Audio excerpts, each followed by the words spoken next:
You know, I honestly thought I'd never get to play this.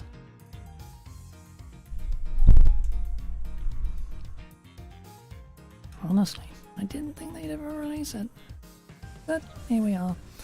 So, hello.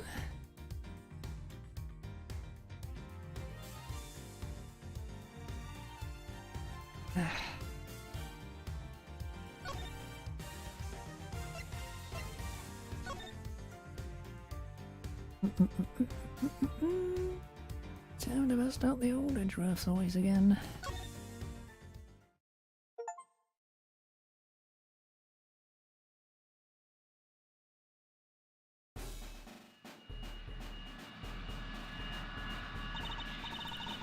Why are you not fucking...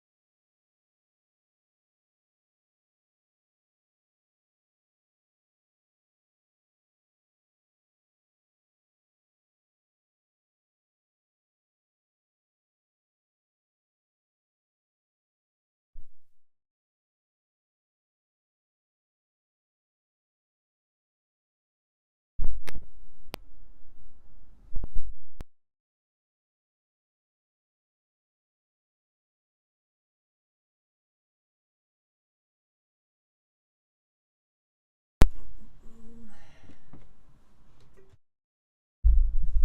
Oh, fucking perfect. 2 fucking milliseconds and everything breaks. It's wonderful. It's just what I fucking wanted.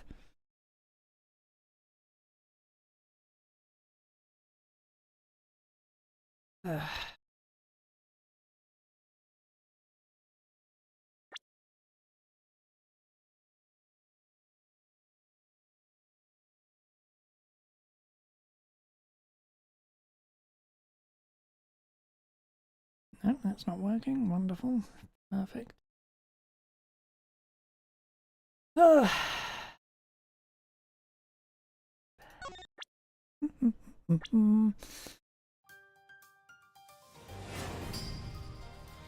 is window capture so fucked up? Can I make this?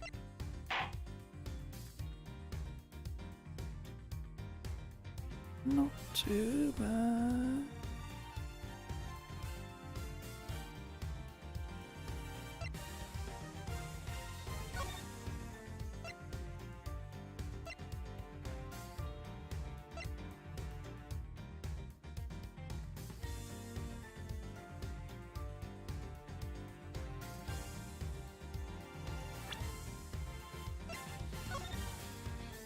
Okay, and...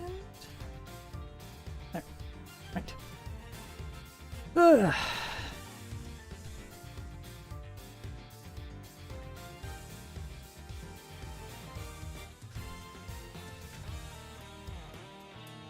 Oh, it's not working at all. Freaking...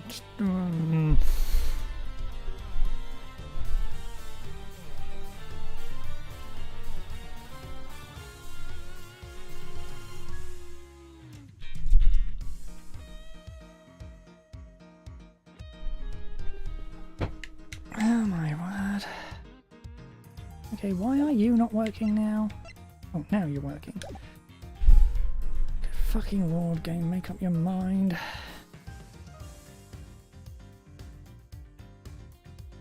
Tech issues! Fucking tech issues! Ugh. Let's try this again.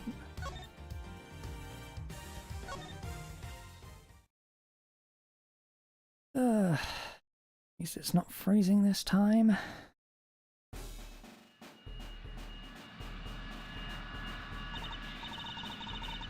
Here he comes. The presidential plane descends from the western skies. It's making its final approach and lands right on Gorn Lake. Why is that auto text? Why is it so fast? Fuck's sake. Just listen to that crowd. Welcome, Zhang Fa. Welcome, Mr. President. Now, sir, your audience awaits.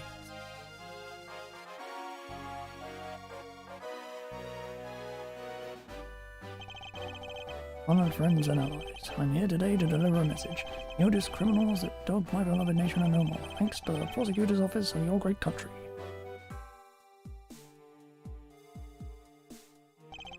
I have our most heartfelt gratitude. However, friends, do not forget, the battle against evil rages on. Here today I make you this solemn promise. We shall crush the wicked with the righteous hammer of justice.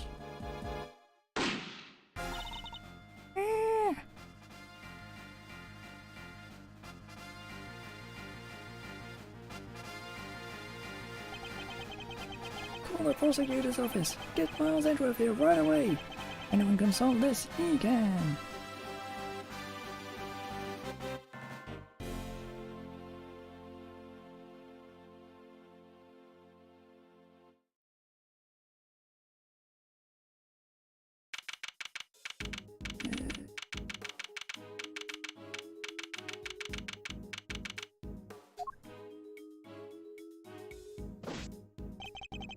The news must be halfway around the world already.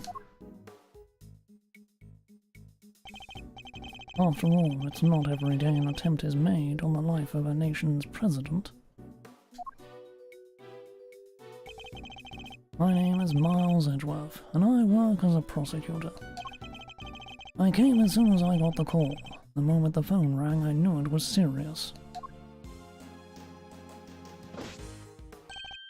Oh, Mr. Edgeworth. Oh, thank goodness you're here, sir. This is Dick Gumshoe, a detective with the local precinct. He's the one usually assigned to my cases. I was the president detective. Well, we still don't know, Mr. Edgeworth. The medics just boarded the plane a few minutes ago. I see. I hope he's alright. And I suppose you better show me the scene of the crime instead. Right away, sir. Hey, you. Yeah, you, Ruffles.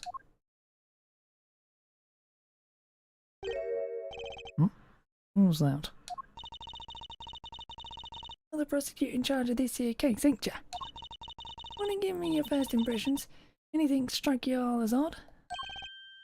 No comment. Detective Gumshoe, with me. Come on now, Mr. Prosecutor. Don't be like that. Mr. Edgeworth, wait for me. Now, Detective, I'll need the facts of the case, in as much detail as you can give me.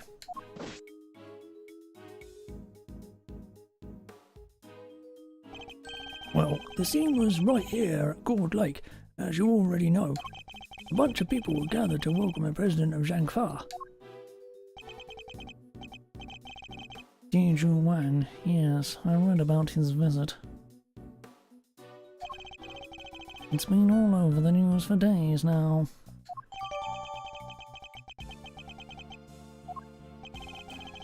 It was raining until just before we landed. Luckily it let up, and he went on stage as planned. And then, smack dab in the middle of his speech, bang! Gun goes off, and everybody runs for cover, terrified for their lives, apparently. Apparently? Truth is, I only just showed up myself. I don't know a whole lot more than you do, sir. You were summoned on short notice as well? You was? Right in the middle of my day off. Well, I was at the office taking advantage of the peace and quiet to prepare for my next case. And then the boss himself calls you to the scene. Never a dull moment, huh, Mr. Edgeworth? The boss? Yeah. Chief Prosecutor was right here in the park. Well, the whole thing. First chance he got, he yelled at the top of his lungs. Hit me Edgeworth right away. He's the only man for the job. Something like that. I see. Oh, they cordoned the perimeter off the park. There, called the perimeter of... Blah, blah, blah, blah, blah, blah. Oh, they called the perimeter of the park off as soon as it happened. You'll be happy to know. So our would-be assassin is still here somewhere. Good.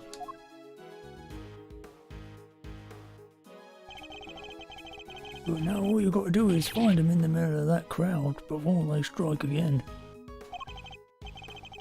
Alright, I don't know what else our culprit might be planning. These people are in danger. We don't have a moment to lose. Let's begin with the basics. And search every inch of the crime scene for clues, no matter how insignificant they may seem.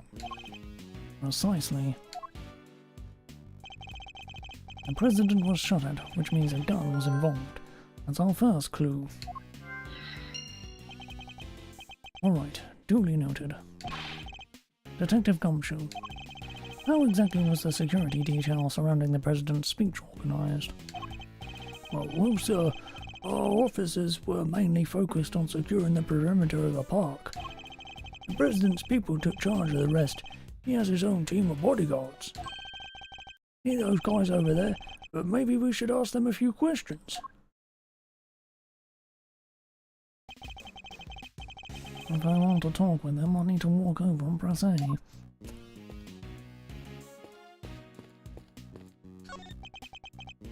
Can I help you?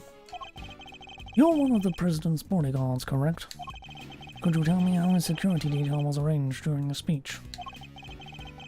Two of our senior operatives were attached to the president. The rest secured the stage. This isn't our first rodeo. Anything suspicious in that crowd and we would have spotted it right away. I see. So the president's security was tightly orchestrated for the duration of his speech. Let's investigate further. We should speak with other witnesses and continue to look over the crime scene. We can't afford to leave any stone unturned.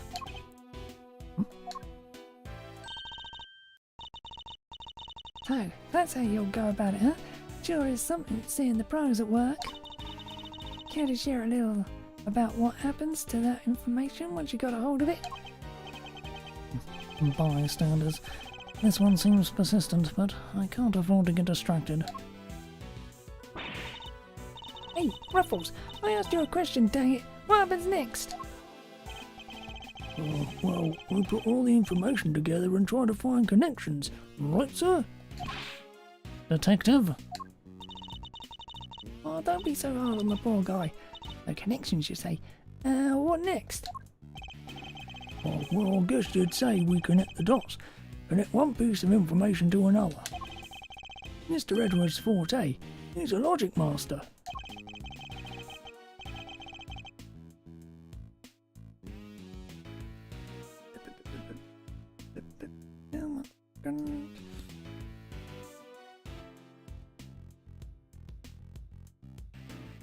I can view what information I have with Q and then connect them with T. I should try it now. Just a quick press of Q and we'll be off down the path of logic. That'll be.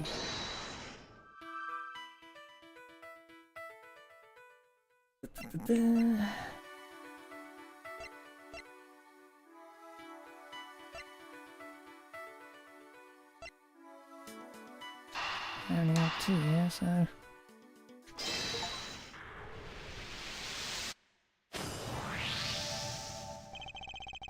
Despite the president's tight security, the perpetrators still managed to carry out the attack completely undetected by a contingent of highly trained bodyguards known as no mean feat. This would take some serious planning. Autoplay, what the fuck are you doing? Dare you? In other words, the assassination attempt was almost certainly premeditated. That's the stuff, Mr. Edgeworth. That old logic never fails, huh? Autoplay get activated. Indeed, all we need to do is find the right clues, then make the right connections between them. Make the wrong connections, however, and will only wind up further from the truth. Which means I must make well-reasoned connections if I intend to draw logical conclusions.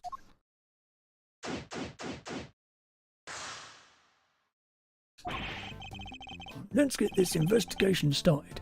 Time to examine anything that looks suspicious.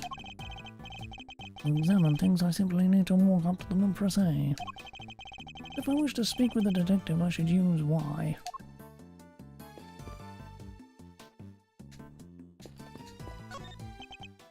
No! Oh, surprised as you, sir, but there's no mistaking it.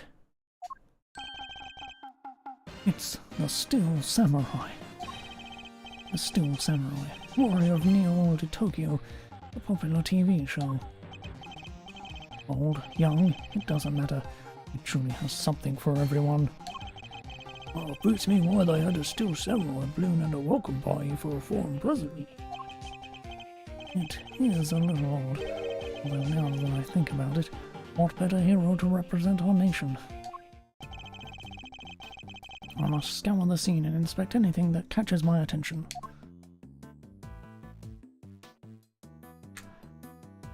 Giant-ass hole in the back. It's the flag of Zhengfa. The key motif is a blazing red phoenix. Wait, what's this? Something the matter, sir? You don't see it, detective? There's something unusual about this flag. Compare it with the one on the other side of the stage, if you will. Oh, that's a beauty right there. Just look at it, flapping in the wind. It's immaculate. Exactly, which is how a flag should look. And yet, here we see quite a different picture. One thing in particular stands out, don't you think? Right, of course. Is it, I give up. Come on, spill the beans. You can lead a horse to water. I'll just have to move the cursor to the problematic spot and highlight the difference with Y. Take that! Look closely. Do you see the hole? Whoa, look at that. You're right, sir.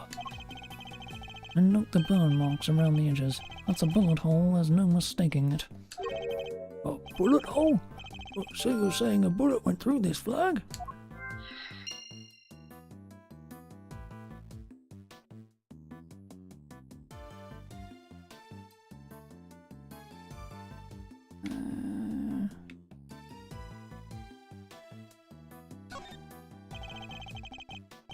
These flowers are in full bloom. They look exotic. I don't know the species. My favourite flowers are maybe roses. Yeah, roses and lilies. Roses make me think of weddings, the romance. And lilies, well, that's funerals, I guess. Sad, but part of life, you know. No coincidence that both types of occasions tend to feature a free buffet, I imagine. Come on, sir, that's not fair.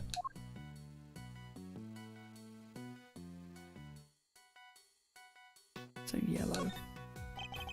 It's the flag of Zhengfa. The key motif in plays in Red Phoenix. Wait, what's this? Something there. Really?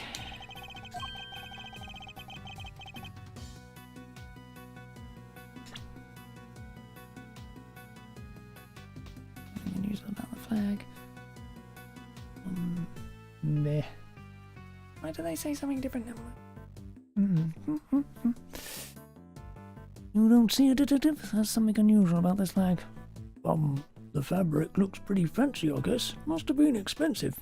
Even more expensive than the drapes in your office, huh, sir? The price of my drapes is neither here nor there, detective. I'm concerned with rather more important matters. For example, compare this flag to the one on the other side of the stage. Yep. Hole, burn marks. Why was that? Fine, whatever. Whatever.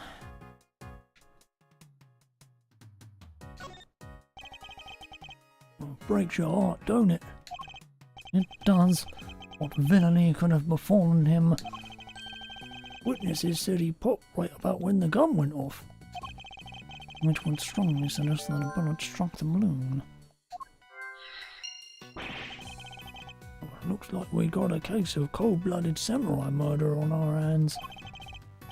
This is sacrilege. I won't rest until the culprit has been apprehended. Detective, we cannot let this vile assassin escape.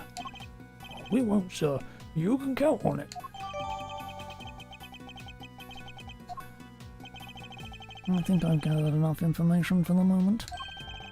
Time to put the pieces together and see what we can figure out.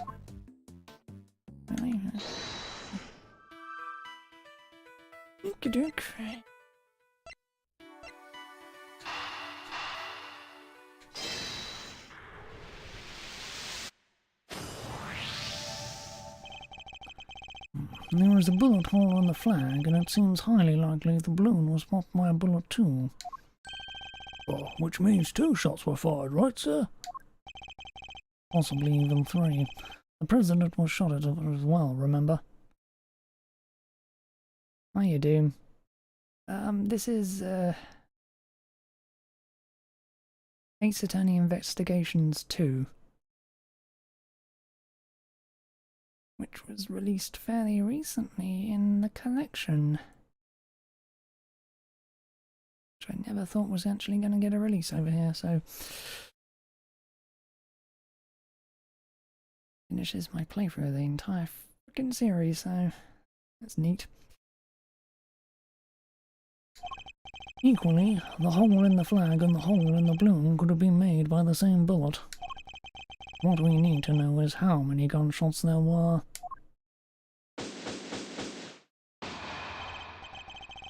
Alright, on with the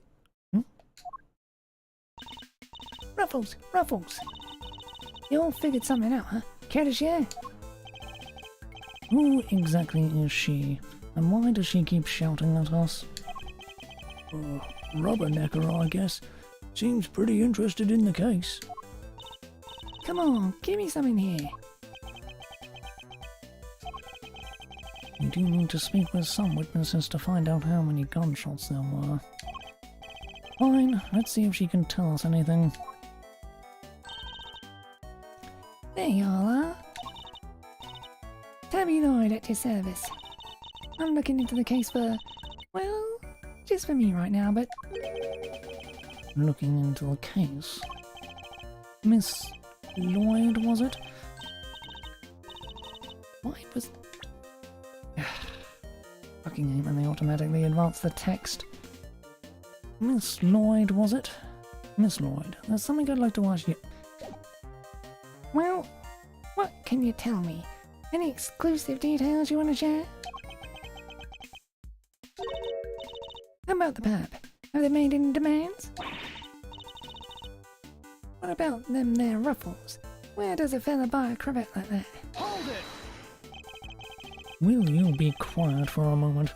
I'll be asking the questions here. Dang, I thought I could get me something juicy for my piece. I need to know about the shooting. Can you tell me how many gunshots you heard? Why, I most certainly cannot. I beg your pardon. I can't just be handing out leads for free. That stuff's my livelihood. Oh, come on. Don't hold out on us. We all gotta share sometimes. Me? Hold out on you? If you're all gonna be like that, I'll be moving right along. Goodbye. Wait. Wait for what exactly, huh? Huh? If you got nothing for me, I'm gone. Oh, fresh out of moves here. Out of moves, hmm? I wouldn't be so sure. What do you mean, Mr. Edgeworth? As you know, Detective, I like to play a little chess. And what does one do in chess when an opponent adopts a defensive position? Why, the board offers any number of options, but some are more effective than others.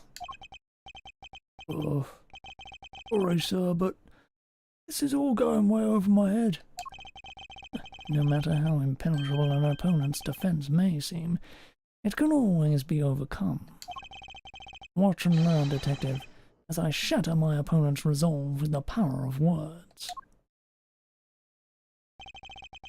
When attempting to draw out an entrenched opponent, one must employ certain tactics. Let us picture the board and see if we can anticipate our adversary's next move.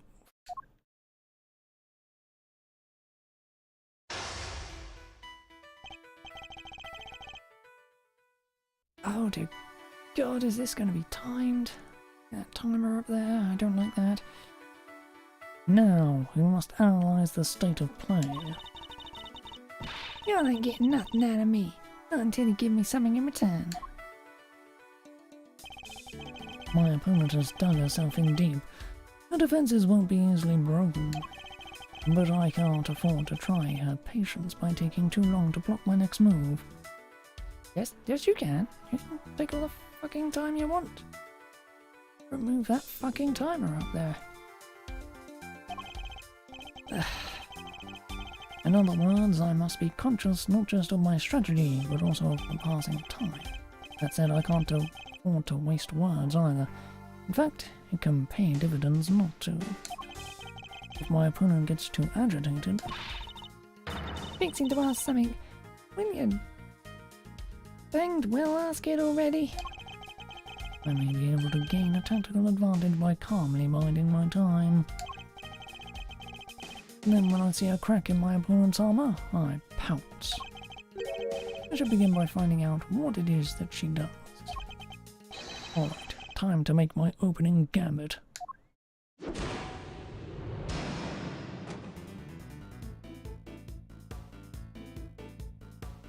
What is it that you do? Why don't you begin by telling me about what it is that you do? Sure, or I could totally not do that. Think I don't know? Think I don't know when to keep my mouth shut? That's my job. Is it now? So you do something you won't or can't tell anyone about? Hey, shut up! I ain't no lawbreaker, if that's what you're insinuating.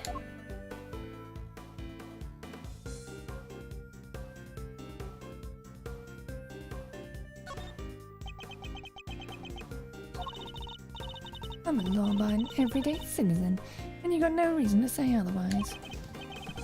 Forgive me, I meant nothing by it. If it's something you can't tell me about, I imagine it must be very important work indeed. Well, sure, I guess. Leastways it will be once I bag my first big scoop.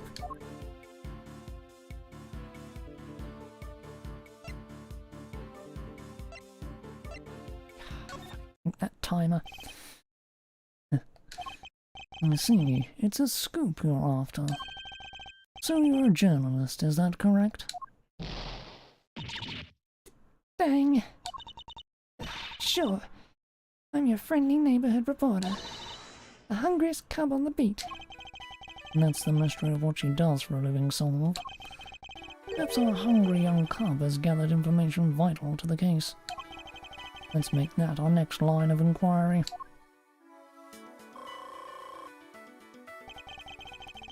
With the opening moves concluded, the mind game approaches. What else does she have to tell us?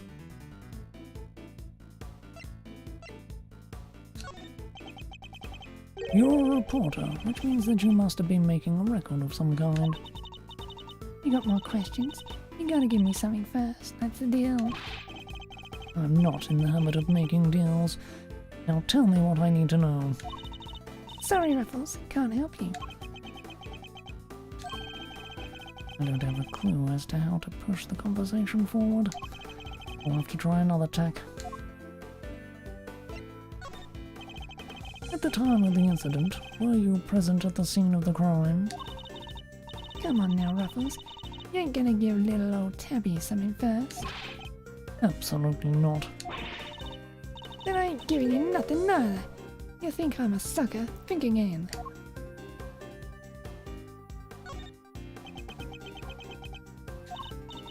Come on, this is my career we're talking about here. You gotta give me something. Sadly, the more you know, the more you might find yourself in danger. I ain't scared. I'm a pro. Takes more than the sound of a little gunfire to faze me.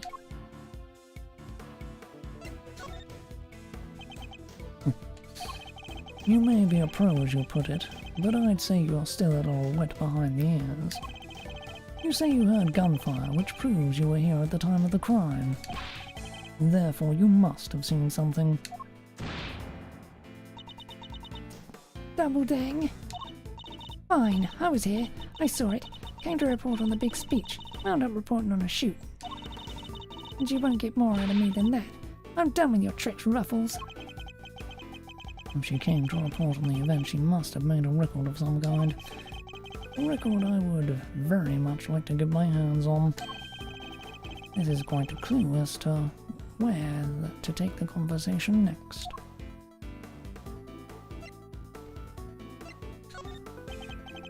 You're a reporter, which means you must have been making a record.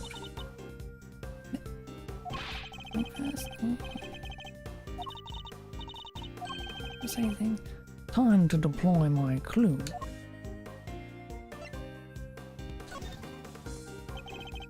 No self-respecting reporter would leave the house without a means of putting things on the record. So tell me, Miss Lloyd, where is yours?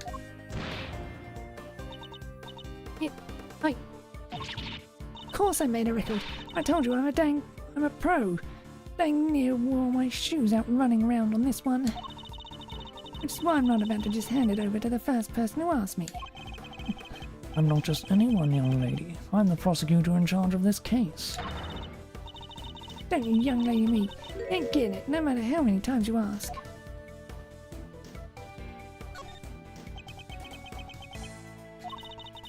You understand, don't you, Ruffles? It ain't nothing personal. I understand that your job is a difficult one. You do?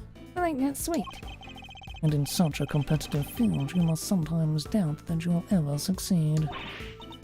Nah, I'll go plenty far. I'm sure of it. Yeah. Just as long as I got my trusty tape recorder, I'll always be ready to nab me a scoop.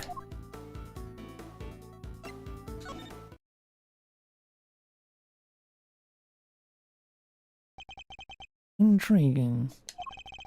A young reporter hungry for success. So dedicated to her craft that to leave such an important event unrecorded would be unthinkable. And indeed she did not. She committed the entire event to tape. Dang it! This is my scoop you're messing with. My big break. Fine, sure. I recorded the whole darn thing. All right here, you got me okay? Checkmate.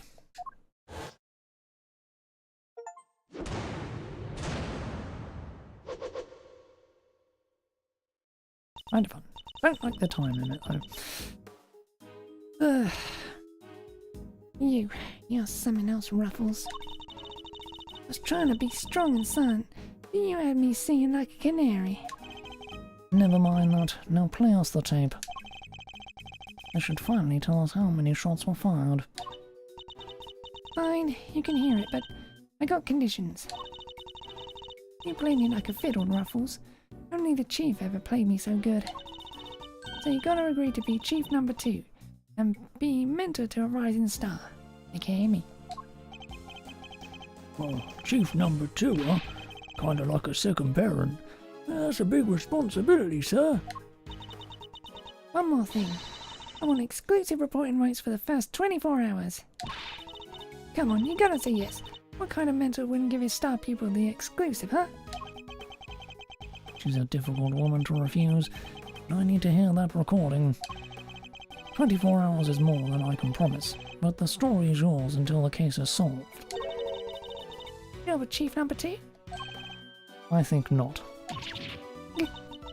You're no fun. I guess a girl can't have everything. All for the sake of the scoop, huh? Alright, you got yourself a deal. I got exclusive access starting right this second, Ruffles. Good. Then our first order of business is to listen to that tape.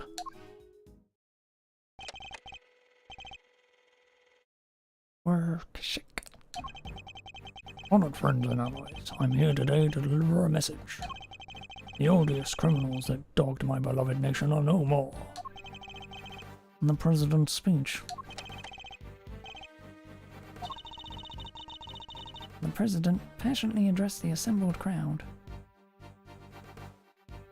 There we have. The President passionately addressed this assembled crowd, as if trying to shake off the reports of his declining popularity by sheer force of will.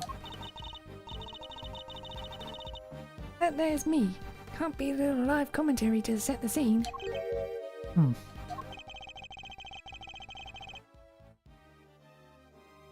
Meeting is scheduled for just after the speech, correct? He was pretty pleased to be able to put the whole Yatagarasu situation behind him. That's what he should. This is a great day for all of us. Whose voices are these? Oh, there were these two old guys standing right in front of me. They were whispering away to each other the whole darn time. I know their voices from somewhere. Wait, part where the gun goes off is right after this. The President thrusts his fists into the air as the excitement reaches fever pitch.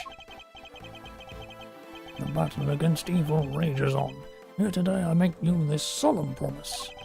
I shall crush the wicked with the righteous hammer of justice. What the? Ah!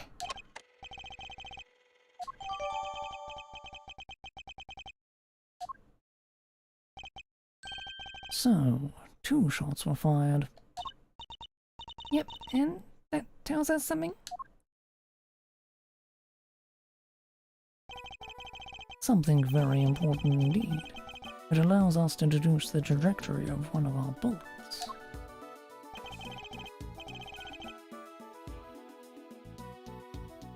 Of the 2 shots fired, 1 hit the President, which means the other must have passed through both the flag and the balloon in that order. Which, as you can see, allows us to deduce the position of our shooter. The only possible place from which the bullet could have been fired through the flag and into the balloon is...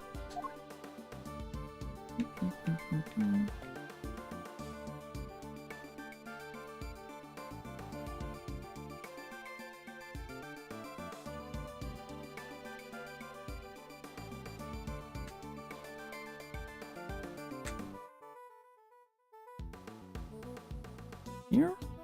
Ish, maybe? It's in the right direction. Take that! Drawing a line between the flag and the balloon gives us the trajectory of one of our bullets, and places our shooter on the left-hand side of the spectator area.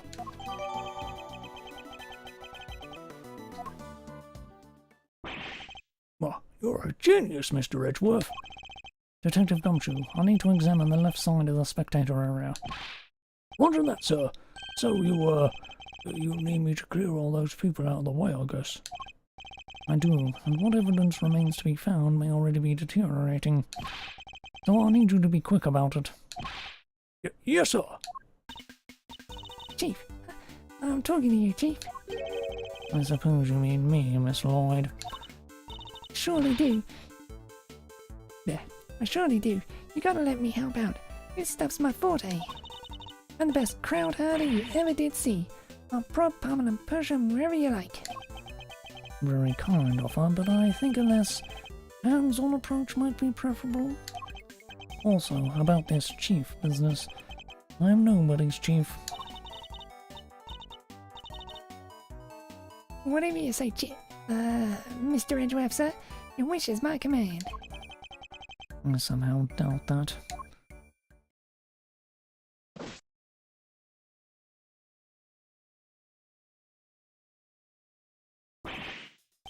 Here you go, sir. It's all ready for you. Miss Lloyd has cleared everybody out just like that. You should have seen it. Oh, you ain't seen nothing. The chief, my other chief, that is, he sends them running twice as quick.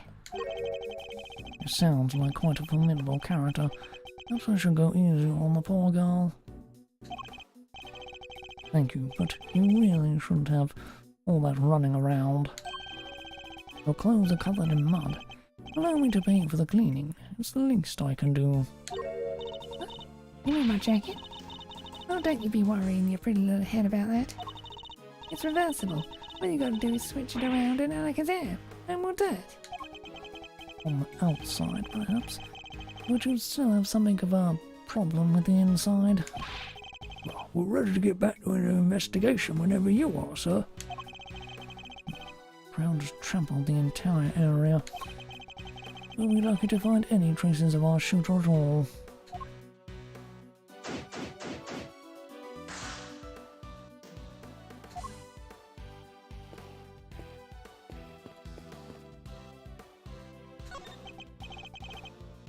Man, the lens is cracked. What am I gonna do? Circuit boards hanging out. Things spitting sparks. Fireworks showing there. Be not a good idea to touch it, I guess. Definitely not. But fireworks can be deadly, right, sir? This isn't exactly rocket science, Detective. Cameraman is clearly otherwise occupied. Perhaps I can talk to him later.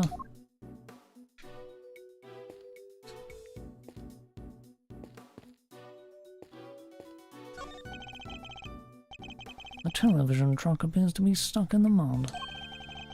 Reminds me of the time I pushed your car out of that ditch, sir. And then you just drove away and left me there. Gotta admit, it felt kinda lonely. Did I do that? I think I might have. You came back though, Mr. Edgeworth. Only left me there in the mud for maybe 15 minutes. I knew you'd never forget about me, sir. Of course I wouldn't. Barring those 15 minutes anyway. You even got a picture of that trash yourself? Prosecutor's life ain't easy, huh? Detective Gumshoe. Right away, sir.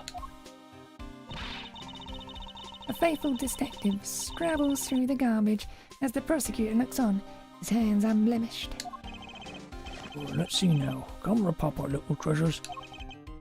Is he enjoying himself? Bingo! A popsicle stick. I love the jokes they put on these. Detective. Sorry, sir. Relevant evidence. Relevant evidence. Huh? I think we got something. Good work, Detective. Let's take a closer look, shall we? By examining a piece of evidence from all angles, we can uncover hidden details. Well, we sure can. Just tell me which way you want it, sir. We can rotate the item with the right stick. If you want, I can move it closer or further away too.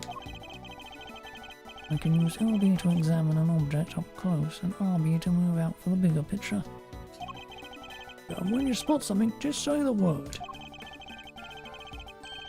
I can point out suspicious areas with the cursor and press A to inspect them more closely. Alright, let's see what we can discover.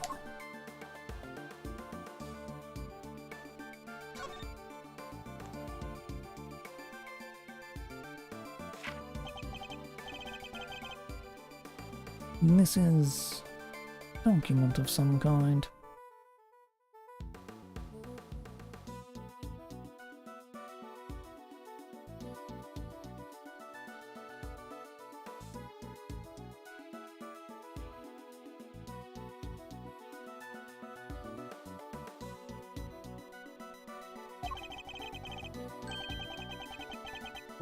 What are we looking at here? Residential security plan? A diagram of the president's security arrangements. Shows how the president's bodyguards were positioned. Well, it even has people's names on it. Look at Knight. Those bodyguards aren't natives of Zhangfa. I heard he uses some private security firm. But why not employ people from his own country? I know why not. Y'all want to hear a little tabloid exclusive? You really know something? Sure I do. I was over there at the embassy not so long back sniffing out a story. While I'm there, one of my sources tells me that the president's got more enemies than you got hairs on your head, including a bunch of bigwigs in the National Police Force. Interesting. So he's unable to trust his own domestic law enforcement. I wonder if one of these enemies could have been behind the attempt on his life.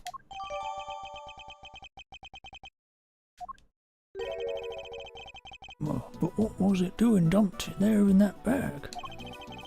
You raise an interesting point. It's a document relating to a matter of national security. It would surely be highly classified. Oh, hey, there's something else in here.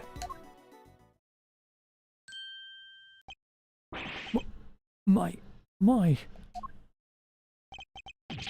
What's a gun doing in there?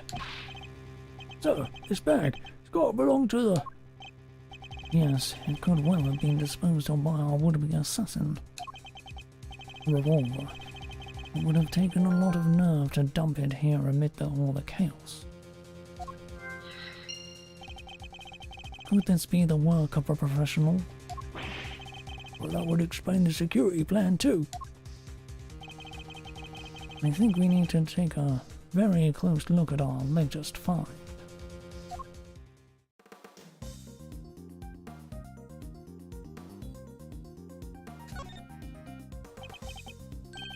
This is a laser sight. Well, it can be lined up with a target to make aiming a bit easier. I press this here. Yep, definitely a red laser. Could the assassin have used a laser sight to target the president?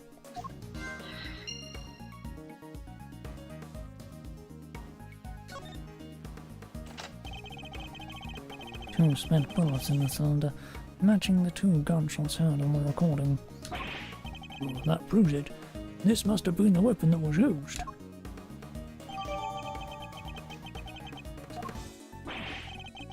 That bag was a real find, huh? This goes to show, a bag in the hand is worth two in the trash. Nice work, Detective. Now there's something else I'd like to ask of you if you don't mind. I need you to take the bag and the gun to forensics and see if they can find any prints. On it, sir. A good set of fingerprints could really help this investigation along. I've got the results for you, sir. Well, that was fast. That was quick. Oh, you bet it was. Told the techs it was ultra super high priority. But, they came up empty. And they checked everywhere? Inside and outside, top to bottom, sir. They even took the bullets out of the gun and dusted them. I should have known it wouldn't be that easy.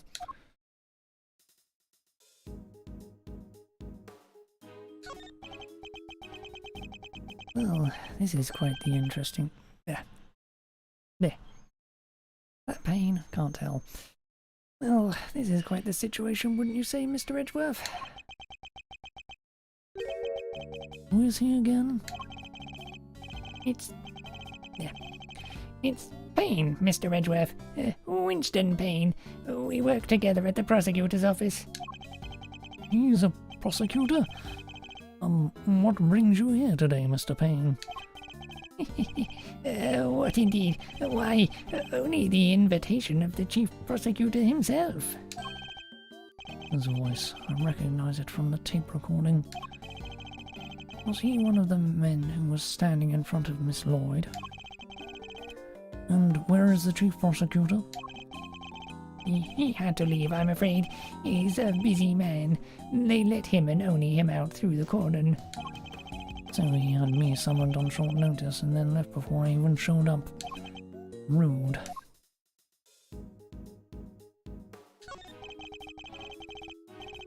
This wooden sign looks almost brand new. I imagine it was placed here recently. What's it say? 50 yards to the Gordy Museum. And 70 yards to the, never mind. What's the matter, Detective? Just read it, will you? 70 yards to the boathouse. Feels like a million years since that whole sorry affair unfolded. Fond memories, Detective? Oh, yeah, fond memories, sir.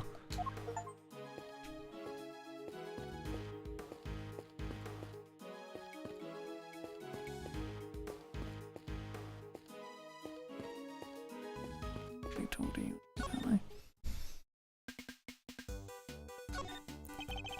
You say you attended today's ceremony in order to gather material for an article of some kind? You bet I did. It ain't the kind of thing that happens every day. And when did the ceremony begin?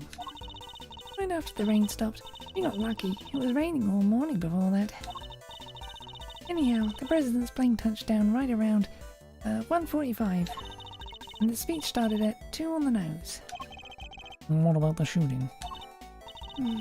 Must have been maybe 20 minutes after? So, 20 minutes after the ceremony began. Yeah, shots rang out, tearing through the air. There. Yeah, shots rang out, tearing through air that only moments before had been alight with cheers. And tragedy, the president dropped to the floor, felled by an unknown assassin's bullet.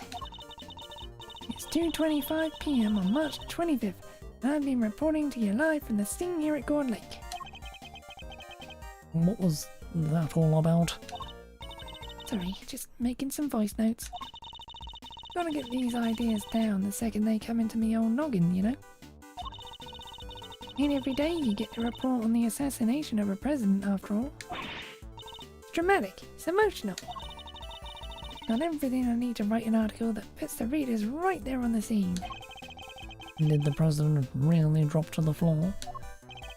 Well, officers on the scene said his bodyguard escorted him straight onto the presidential plane. Hey, you can't blame me for getting a little carried away now, can you? I'd better take any testimony she gives with a good-sized pinch of salt. Stop it, calling me a reporter and all. It's kind of weird when somebody else says it. Still, Tabby Lloyd, reporter at large, does have kind of a ring to it, don't you think? But you are a reporter, correct? Sure am, a reporter in training. You ever had any articles published? Fixing to look up my work, huh? Well, that might be tricky. And yet, you call yourself a reporter nonetheless. Well, I soon will be, won't I? This right here's a big old scoop, no mistake about it. I got the whole thing on tape. Didn't miss a second.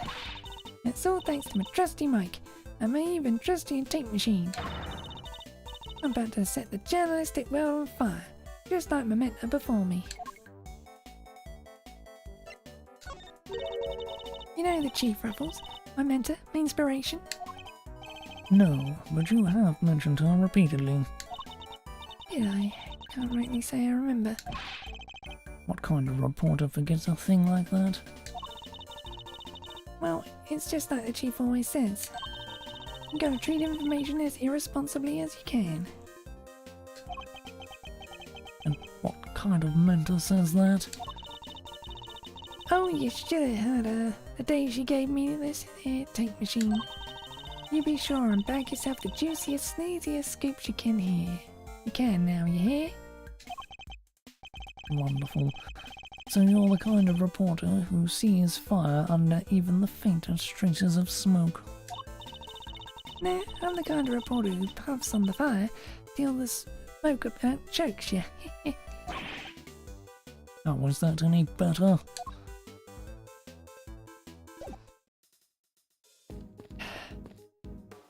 Can I talk to you now? You're with one of the news channels. Yep. Can I help you? You must have footage of the event. Do you mind if I take a look? Wish I could help you, but that might be a little tricky. Why's that, pal? You got a problem with doing your civic duty or something? No, it's just that my camera was knocked over in all the panic. Now I can't get it to work. And that footage would have helped immensely. Just our luck.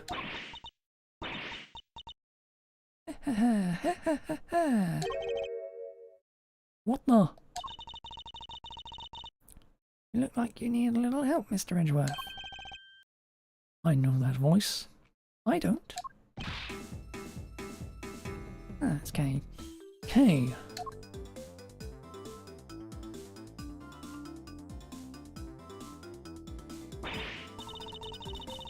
Honestly, I'll leave you alone for 2 seconds. But don't worry, your hero's here to save the day. That's right, the one, the only, Kay Faraday. Hero. Only you would give yourself a title like that. So, you're not a great thief anymore. Not right now, but it's not like I quit. I'm just on sabbatical. I'm taking time out for some intensive training. Being the second Yatagarasu doesn't come easy. Kay helped me out on a few occasions about 2 weeks ago when I was working a case. The case of the Yatagarasu, a mysterious thief who seemed to appear and disappear at will, and who claimed only to steal the truth.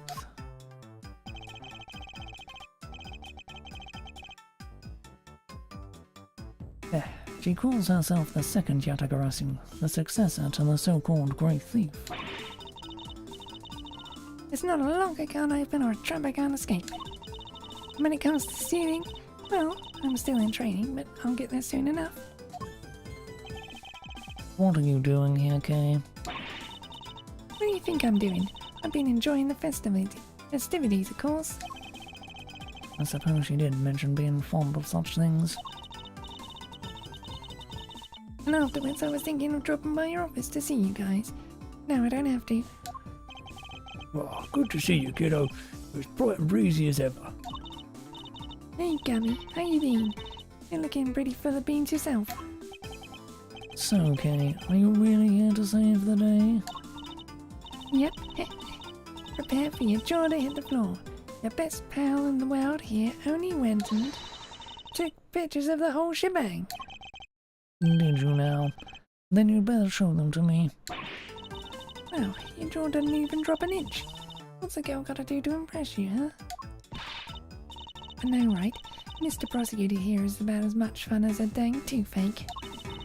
Won't even let me call him Chief. I'm forgetting my manners. Tabby Lloyd, Ace Reporter, at your service. Nice to meet you, Tabby. You're right, he's no fun at all. This one time he... You two can chat later. Kay, can I see those pictures? Boo. Fine, here.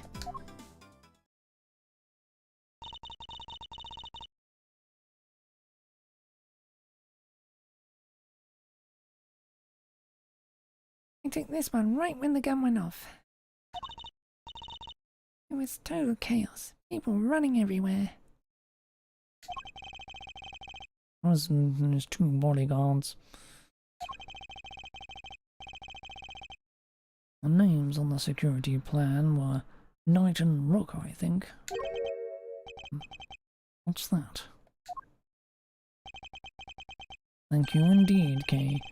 I think you've provided us with a vital clue. Ooh-wee. Your eyes just lit up like a pair of dang Christmas trees. Well, Mr. Edgeworth, care to tell the readers what you spotted? A contradiction. Huh? What now? I don't see nothing strange. Allow me to show you. This picture shows the moment of the incident. Another piece of evidence shows something different. I need to highlight the point of contradiction, and then employ my powers of deduction. First, to find the contradiction in the photograph.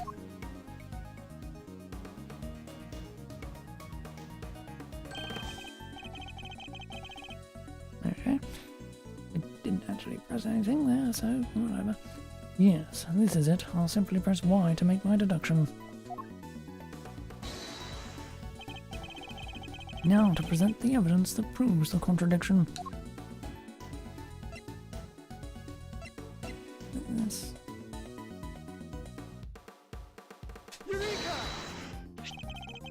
Look closely at the picture of the president in this newspaper clipping if you would, Miss Lloyd.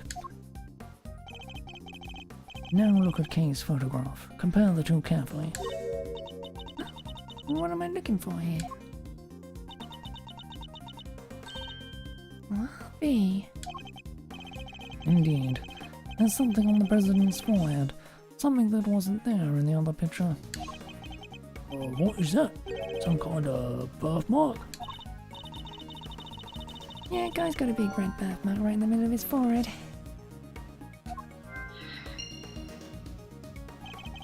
I highly doubt a birthmark just sprung up there since the other picture was taken. Did he get bitten by a bugger, maybe? Yeah, that's it. That's right.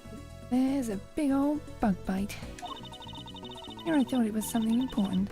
Look on your face. You should know that the road to the truth is paved with just such seemingly trivial details. Get with the face. Alright. Duly noted, Chief.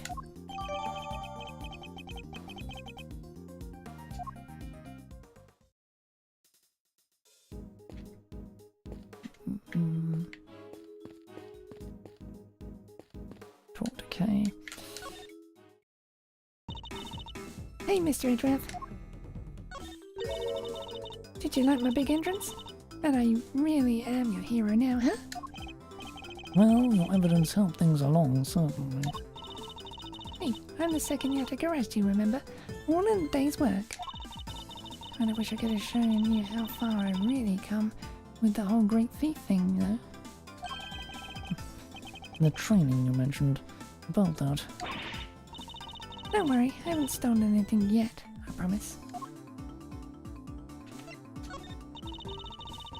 So the whole great thief thing is just on hold.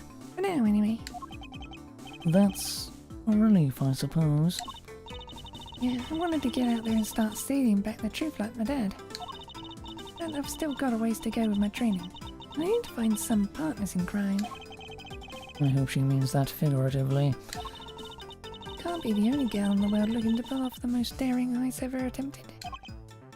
True, but not many people are looking to pull off a career in larceny either, I'd wager. Yep, no doubt about it.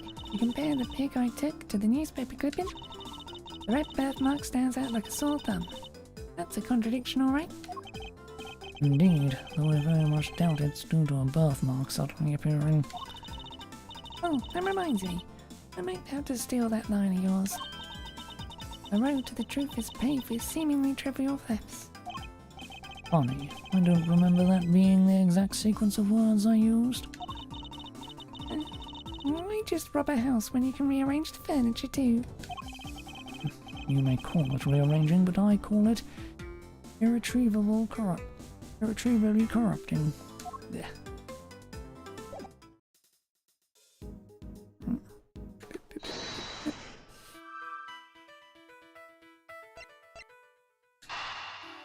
Let's put the eyes too, shall we?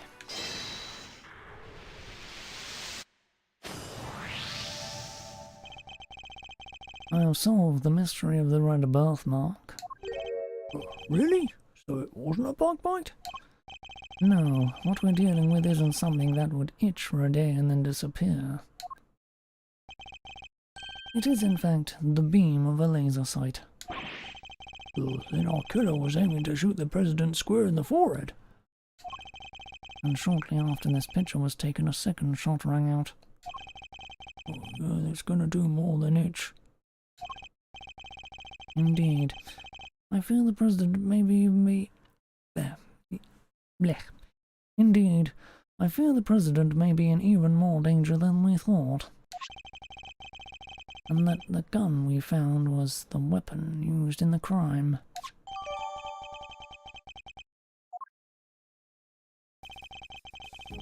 Why would the perp use a laser sight, though? He's right. Stand out like crazy using something like that. Pew pew pew. Not like you can just go around shooting lasers all over the place. No, and anyone who saw it could trace it right back to the shooter. seems like a pretty bad idea all around. Oh, I almost forgot. I took a couple more pictures. Maybe the laser sight's in one of them. It's a long shot, but it's worth a look at least. Alright, Kay, let's see these other pictures. Yes, sir. Right away, sir. Let's see. First up, here's one I took just before everything started going south.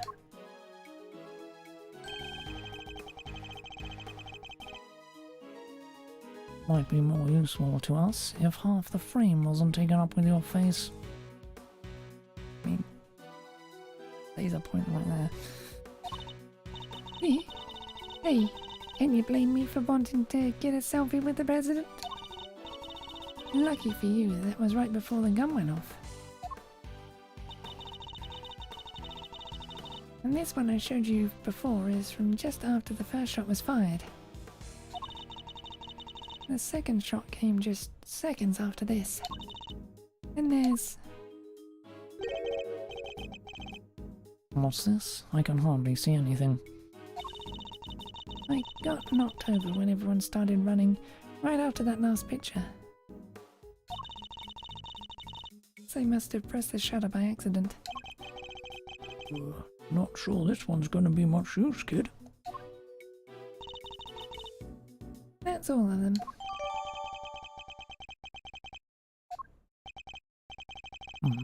Time to take a closer look. Let's examine the picture from...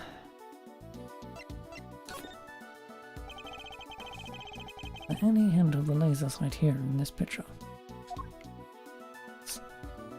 Take that! There, I see it. Well, what is it, sir? Look closely at the person with the red hood. Whoa, there it is. Indeed, that's our laser sight right there. So that's our pup. The one in the red hood must be... the shooter, yes. You found them, all thanks to yours truly. Indeed, you led us right to the greatest treasure of all, Miss Great Thief. The truth. You may have captured our would-be assassin in one of your other pictures too. Let's take another look. A red-hooded suspect could be in another of these photographs from after. Is the person with the red hood here somewhere? Yep, right. Take that! Look, right there. A red jacket. That must be our suspect. Looks like they took advantage of the confusion to make their getaway. Luckily, we can see exactly where they were headed. The samurai dog stand. Precisely, which means they escaped towards the right-hand side of the spectator area. Detective Gumshoe? On it, sir. Consider it cleared. Good, I'm counting on you.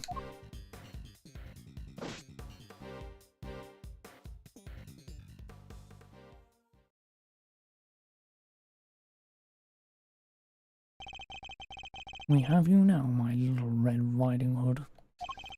The entire park is cordoned off, and we know which way you went. Now it's simply a matter of hunting you down.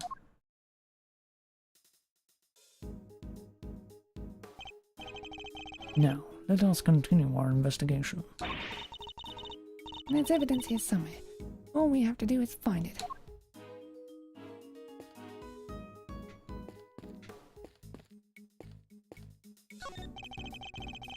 The banner advertising the rifle range has fallen over. It must have been knocked down in the crash. Covered in footprints too. The crowd must have really panicked. Oh, hey, know where I can buy one of these? Why would you wish to? Don't tell me you're thinking of writing Gumshoe on it and wearing it on your back. What? How'd you guess? Are you a mind reader, sir? Is that it? It was a joke, but I should have known there's nothing impossible when it comes to the good detective. There are toy rifles lined up along the counter. Oh, a rifle range. I'm good at these, sir. Regular sharpshooter. I thought you said you hated guns. Oh, I don't hate them. I just don't really like them. Isn't that basically the same thing?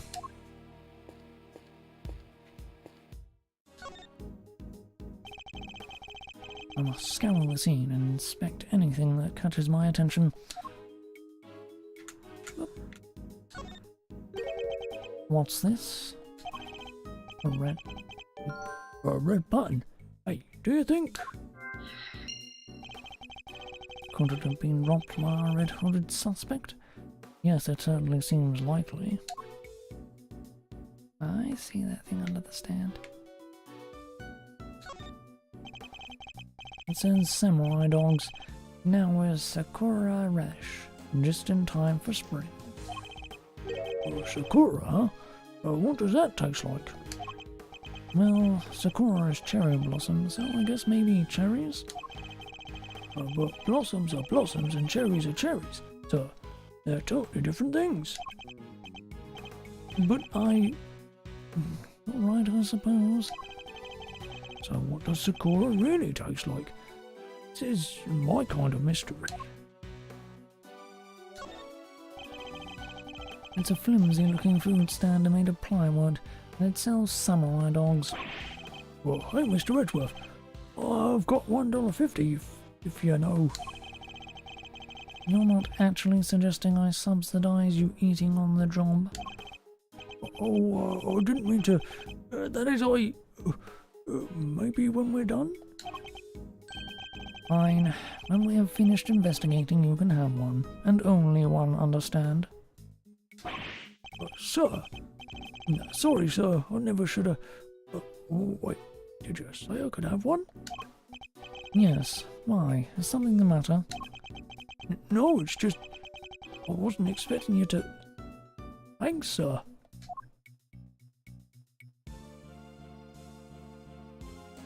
It's all hard. Anything else? Apparently. The puddle reflects the clear blue sky. All that remains of the rain. Oh, you're a regular poet, sir. Very funny, detective. How would you describe it then? Oh, let's see, a pool of water left behind after a real heavy downpour. Just like I get left behind after a real heavy dose of Mr. Edgeworth's logic. I would say don't give up your day job, but it seems like you don't even have that down, detective. Ouch. There's something red down there. Detective Gumshoe, can you see what that is under the stand, please? There's something down here, alright. Let's see. A red raincoat. This must be... the one the suspect was wearing. They must have taken it off and hidden it under there before they made their escape. Yeah, Edgeworth. They must have taken it off and hidden it under there before they made their escape.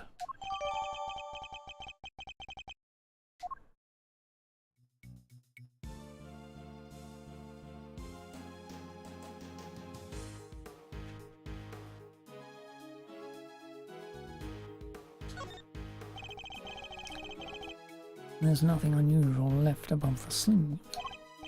Nope, not inside out and the button is still attached. Seems entirely too neat to have been removed in a hurry and thrown on the ground.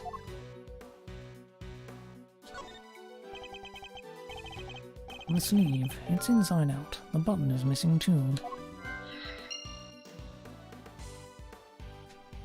That it? Really?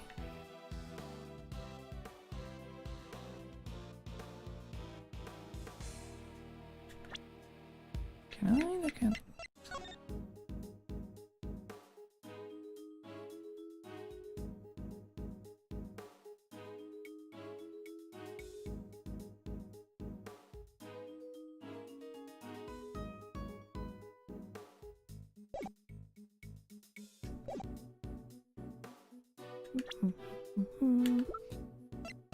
What's her face here said that on her recording, two people that Edward recognised standing in front of her, and that's them right there. The red dot on Winston's back. Is this her coat?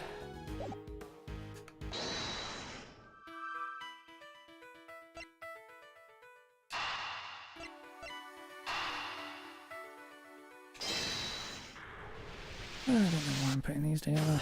Very obvious. The button we found seems to have come from this raincoat. It must have been pulled loose when the killer took it off. Oh, the right sleeve's inside out too. Seems it was removed in a hurry, fast enough to tear a button off no less. I surmise our assassin disposed of their gun and bag in the trash immediately after shooting at the president. Then they slipped into the panicked crowd and moved from the left to the right side of the spectator area. This was because they knew the trajectory of the bullet would point to a shooter on the left side. Finally, they removed their raincoat and hid it under the samurai dog stand. The killer would have needed to get rid of the coat as soon as possible, hence its hurried removal. The fact that the right sleeve is inside out is a testament to how quickly it was taken off. Oh, yep. That and the missing button. The question, of course, is, why didn't the same thing happen to the left sleeve? Oh yeah. The right sleeve is inside out. Indeed, and the button on the left sleeve is still securely attached. So what does that mean, Mr. Edgeworth? If we're to answer that question, Detective, we'll need to inspect the raincoat in more detail.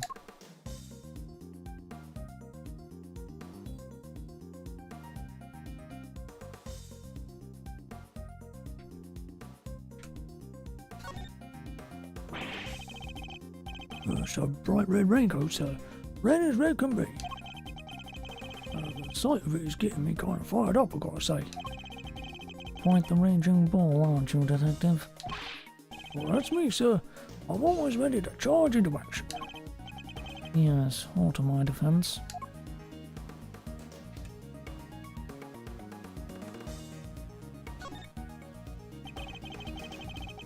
Let's take a closer look at the inside of the raincoat.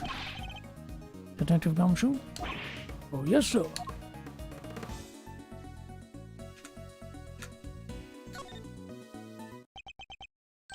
This is a blood stain? And considering where it's located, I'd say the blood belonged to our would-be assassin. So we're looking for someone with an injury? Not just any injury, Detective. An injury on their left arm. How do we know that? It's simple. The right sleeve is inside out, suggesting that the suspect removed the raincoat in a hurry. Conversely, the left sleeve is just as we would expect it to be. Therefore, the suspect's left arm was never in the sleeve in the first place. And once we understand that, everything else falls into place. Now, Detective, there is a blood stain on the left side, lining the raincoat because... Well, because the suspect's arm was too injured to fit through the sleeve. Precisely. Or at least, we can say that there is a good probability that that was the case.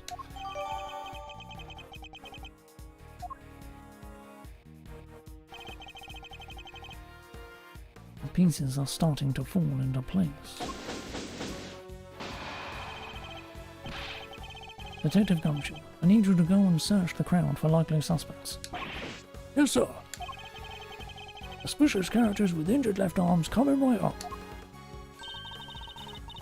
You're even smarter than you look, Ruffles. Taking all them itty-bitty pieces and putting them together like that. You'll have your man in no time. That's Mr. Edgeworth for you. The park is still cordoned off, so a would-be assassin should be in that crowd somewhere. Don't let me down, Detective Gumshoe.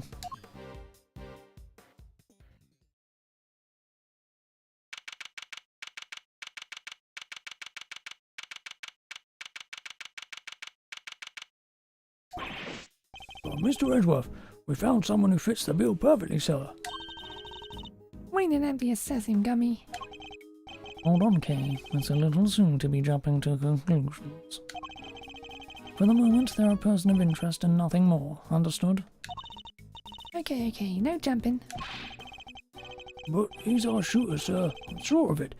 He's the guy who tried to take out the president. In broad daylight, surrounded by a crowd of witnesses, this is no ordinary assassin. Bring him over here, detective. Carefully.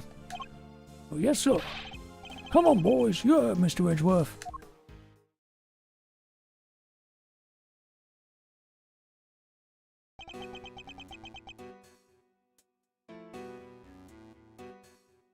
Shelley?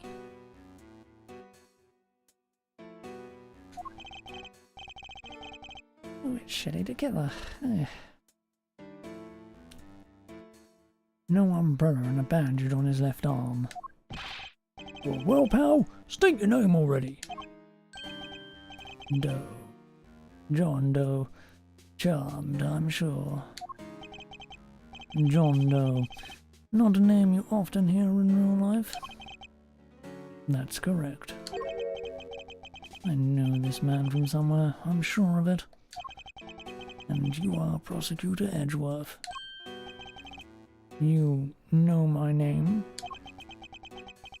Of course. I've been following the day's developments with some interest. Now, perhaps you care to explain why you asked to speak with me? As you've been following our investigation, you're no doubt already aware of who we're looking for. So, let me ask you, do you recognize this raincoat by any chance? Forgive me, but I'm afraid I do not. I see. Well, I believe its owner to be the would-be assassin we are seeking. My. Well, isn't that just shocking? And this same would-be assassin happens to have an injured left arm. Just like you. All I can tell you is that I had nothing to do with this unfortunate affair. The two adversaries stare each other down, their eyes like deadly lasers. Can't tell the readers what happens next. Showdown, that's what. A battle of wits, a battle of words. Dare I let him explain any further what he thinks this upcoming battle will entail?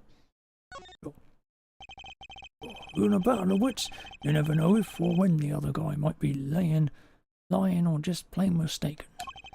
But if you spot an inconsistency in a statement of theirs, you've got to present the evidence that proves it.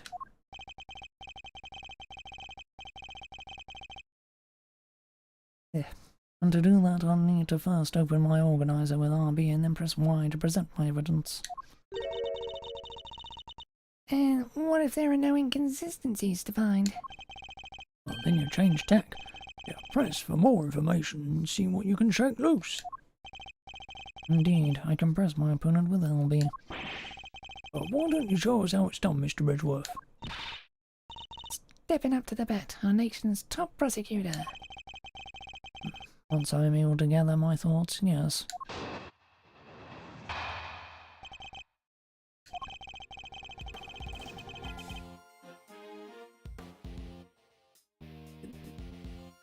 I can understand why whoever wore the raincoat would be of interest to you. But you have no proof that this person is injured as you claim. My left arm may be injured, but I can still use my right. When it started raining, I simply opened my umbrella. No raincoat required. So, you contend that you were not wearing a raincoat, is that correct? It is. And is that so strange? Not everyone wears one after all. I happen to prefer an umbrella. Team raincoat over here. They're perfect for when a girl really needs to move. Heck, I don't use neither. Rain, sleet, snow or shine, it's my trusty Parker every time. Not exactly the line of inquiry I was hoping to pursue.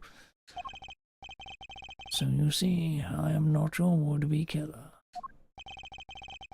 And I'm not in the habit of making baseless accusations, Mr. Doe. Please, I'm just a simple ice cream. Forgive me. My wound seems to have begun bleeding again in all the excitement. The owner of the raincoat is definitely our assassin. And said owner also has an injured left arm. I'm on to you, Mr. Doe. It's only a matter of time.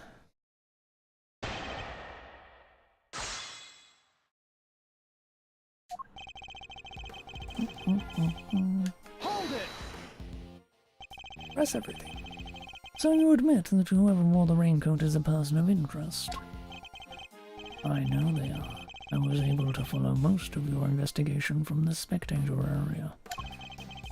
One never thinks one could get caught up in such an awful thing as an assassination. Oops. Hold it! So you'd like to see some proof that the owner of the raincoat has an injury?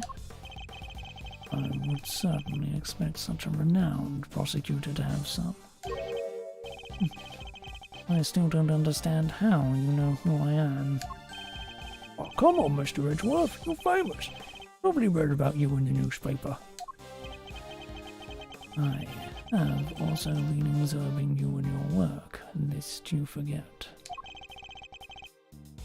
I don't believe a word he says. If I can prove he's lying, we'd be one step closer to apprehending our shooter.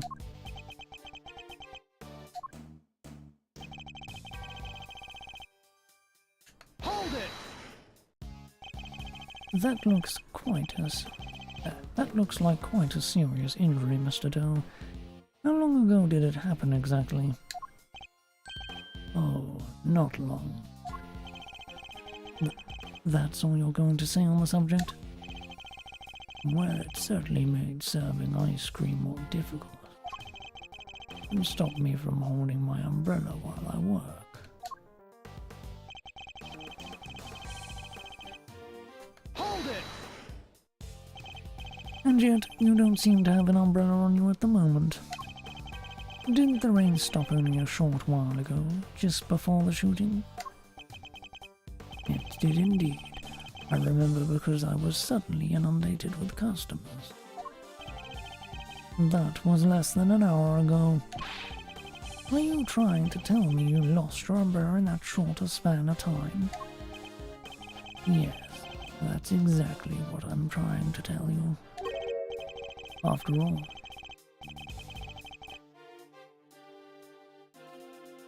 After all, it only takes a moment for someone to steal an umbrella, especially in a crowd of that size. That's entirely possible, I suppose. I had my umbrella when it was raining, Mr. Edgeworth. That is a fact. And then he lost that umbrella to the crowd, huh? Guess it's just one of those things. I suppose you're going to tell me that his wound reopening is just one of those things, too? Well, it kind of is, no? The assassin's left arm is injured.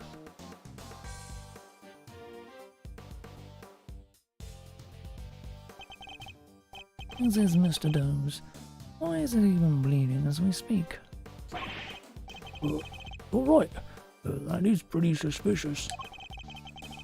Nonetheless, we need to find something concrete that will link Mr. Doe to the crime. Yeah.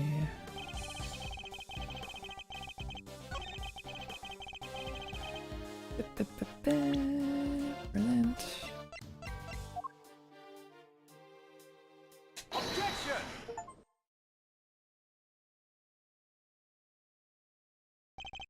You seem like a careful man, Mr. Doe.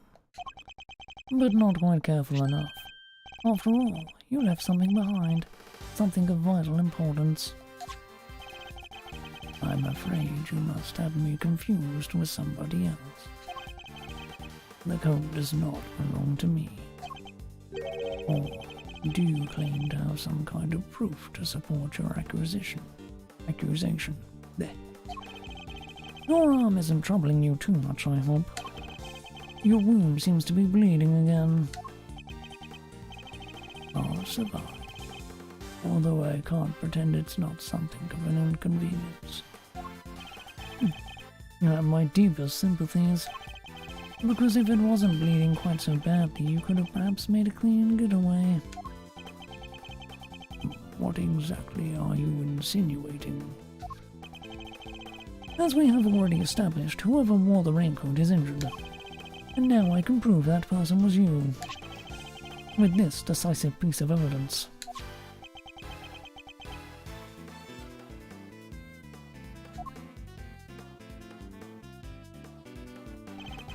You see, Mr. Doe, there was a small amount of blood on the inside of this raincoat. Blood that belongs to our assassin.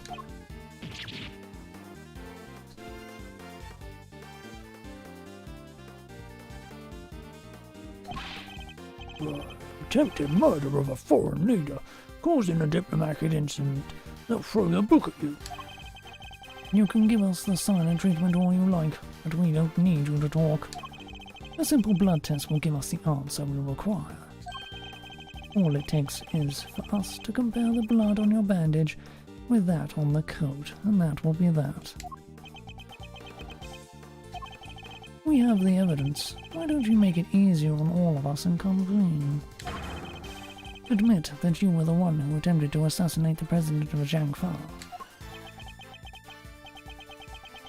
I am not your assassin. You're stubborn, I'll give you that. But if this were a game of chess, you would already be in checkmate. Now, do the honorable thing and admit defeat. He doesn't look like a man with no moves left to play. Very well, you have me. I'll admit it, I was wearing the raincoat. He confessed. Say the word and I'll slap the cuffs on him right now. But I did not shoot at the president. What? Mr. Edgeworth. The only thing you've proven is that I was wearing a particular raincoat. And as far as I am aware, that is not a crime.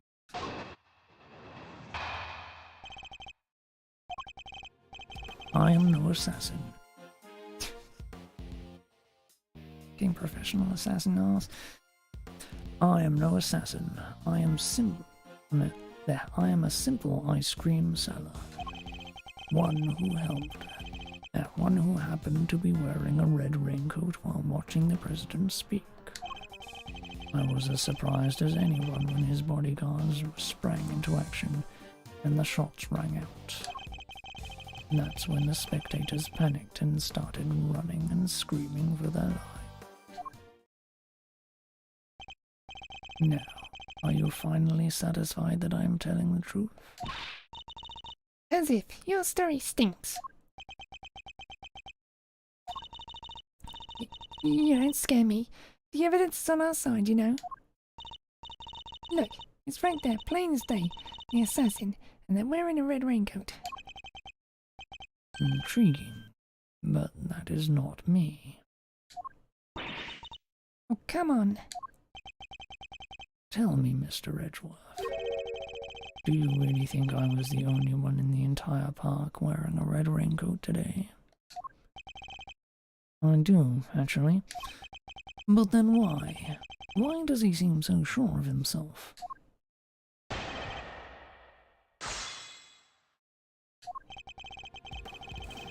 Hold it! A simple ice cream seller, but a knowledgeable one, I assume. On the subject of ice cream, at least. But of course, ask me anything you wish. Ugh, I don't know the first thing about ice cream. You know what the, most important thing about making ice cream is, of course. Mr. Edgeworth. Why, the most important thing about making ice cream is to approach it with a virtuous heart. And what does virtue have to do with anything? without proper reverence for the craft. I'm afraid all you'll ever make are sweetened crystals of ice. There, I hope that you now see. I'm nothing more than an ice cream seller.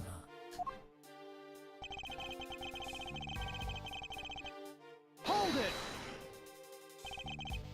Why a raincoat? Why were you not using an umbrella?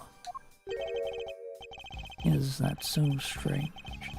It was a rainy morning. Most people were wearing a jacket of some kind. Well, I'd say it's a pretty strange choice considering you couldn't get one of your arms into it. Better than having one of my hands occupied by an umbrella. I had ice cream to serve after all. Then why go to such lengths to avoid testifying to that effect in the first place? Forgive me. I simply hadn't remembered until now. It's been an eventful day after all. Eventful? Well, I hardly know what else to call it, Mr. Edgeworth. The president of Zhangfa was shot at.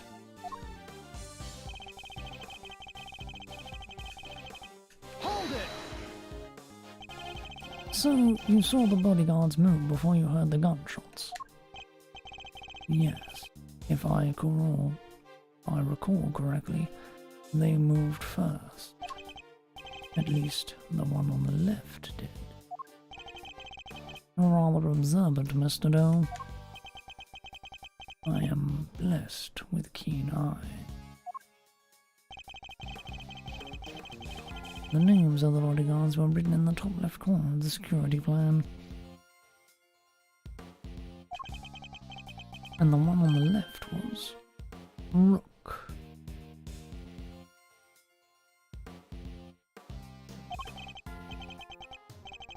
That's correct. Bastian Rook, I believe. I expect he noticed the light from a laser sight. The man is no amateur. Mr. Doe knows a little too much about the business of being a bodyguard for my liking. I'd say our friend here is no amateur either. I'd like you to append what you just said to your testimony if you don't mind. As you wish.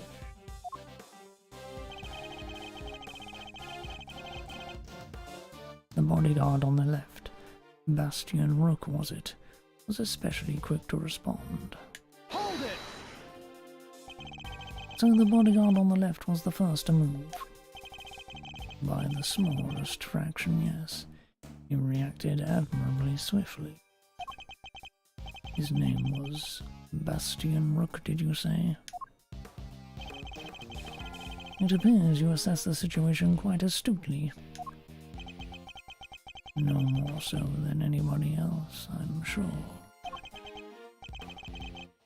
He's good. He didn't even flinch. Hold it! So, you yourself didn't start running and screaming? I was hardly in a position to... Oh yeah, and what position were you in? One of extreme pain. Somebody bumped right into my wounded arm. Hard.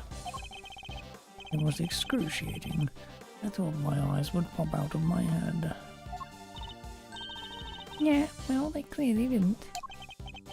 Of course they didn't, Kay. In any event, the shooter was wearing a red raincoat. We have photographic proof of that, and yet... Mr. John Doe here swears it wasn't him. Guy's lying through his teeth, I tell you. No one gets away with disrespecting Mr. Edgeworth. Now, not on my watch. Calm down, detective. We won't get the truth out of him by catching him in a lie. Yeah, so let's keep at him. He'll let something slip soon enough.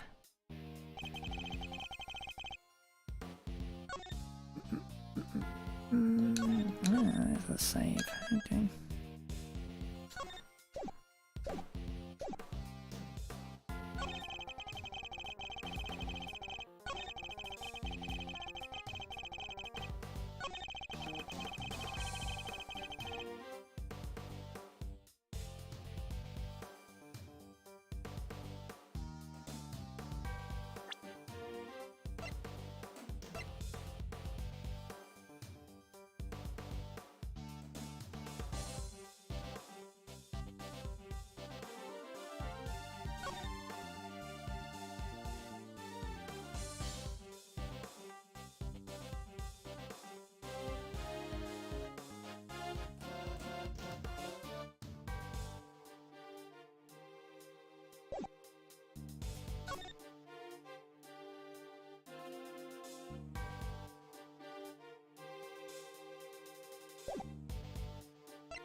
Yeah, I honestly don't know what to look for.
Hold it!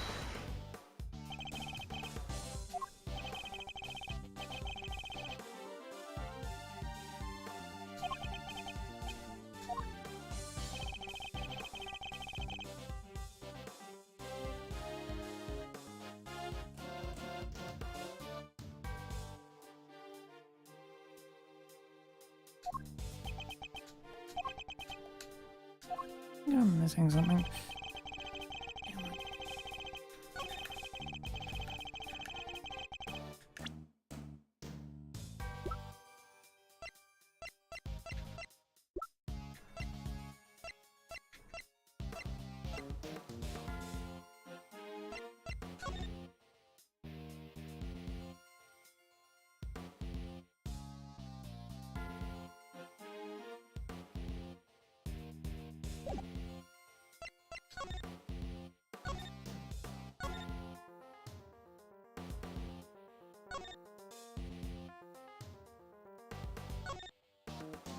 Hey.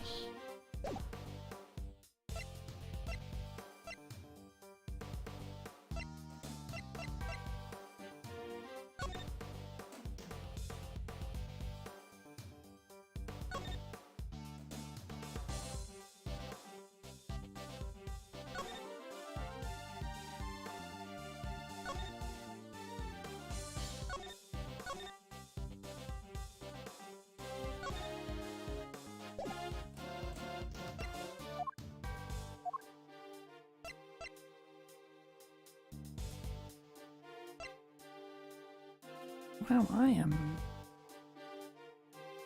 being stumped.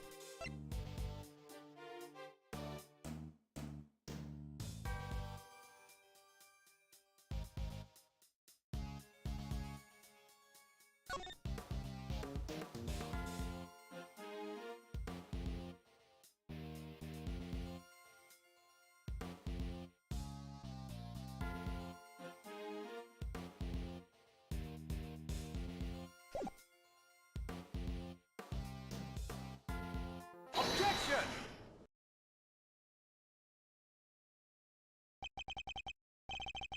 As I suspected, you are more than what you claim to be, Mr. Doe. Overestimate me, Mr. Edgeworth. Oh, I get it. Oh, then tell me how a simple ice cream seller knows one of the presidential bodyguard's names. What? You jest, surely. You were the one who spoke their names aloud. Rook and Knight, was it? Objection! We only know those names thanks to the security plan. But look closely. Only their surnames appear. Yet we all clearly heard you say the name Bastion Rook.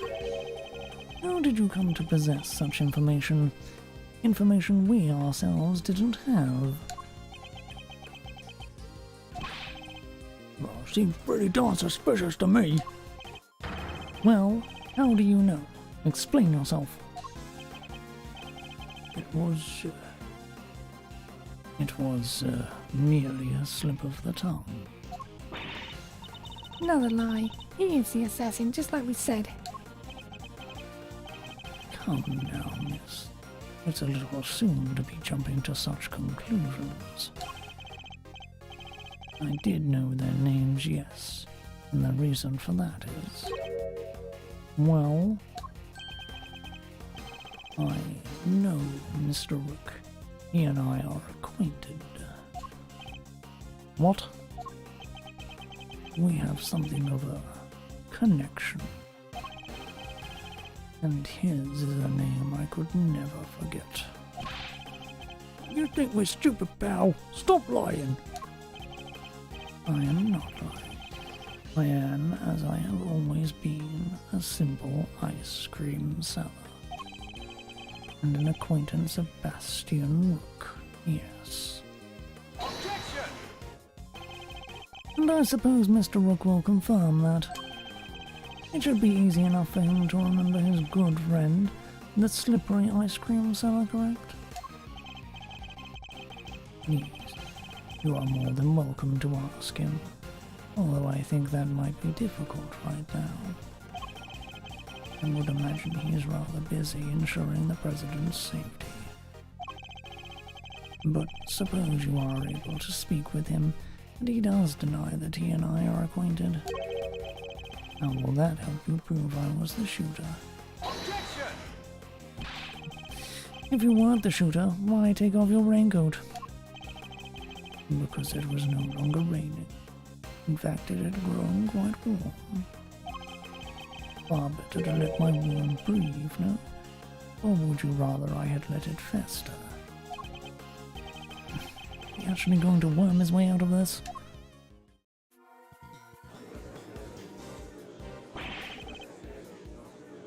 What are you waiting for, Mr. Edgeworth? Hurry up and arrest the man. He's clearly guilty. If I were you, he'd be in jail already. You might be willing to arrest a man without sufficient proof, but I am not. No, come on, Mr. Edgeworth. Got to be something you can do. Shocking scenes here, as the culprit seems all but certain to escape justice.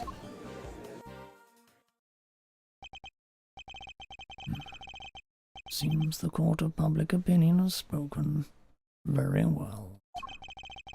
As I will clearly be viewed with suspicion no matter what I say, I might as well share what I know.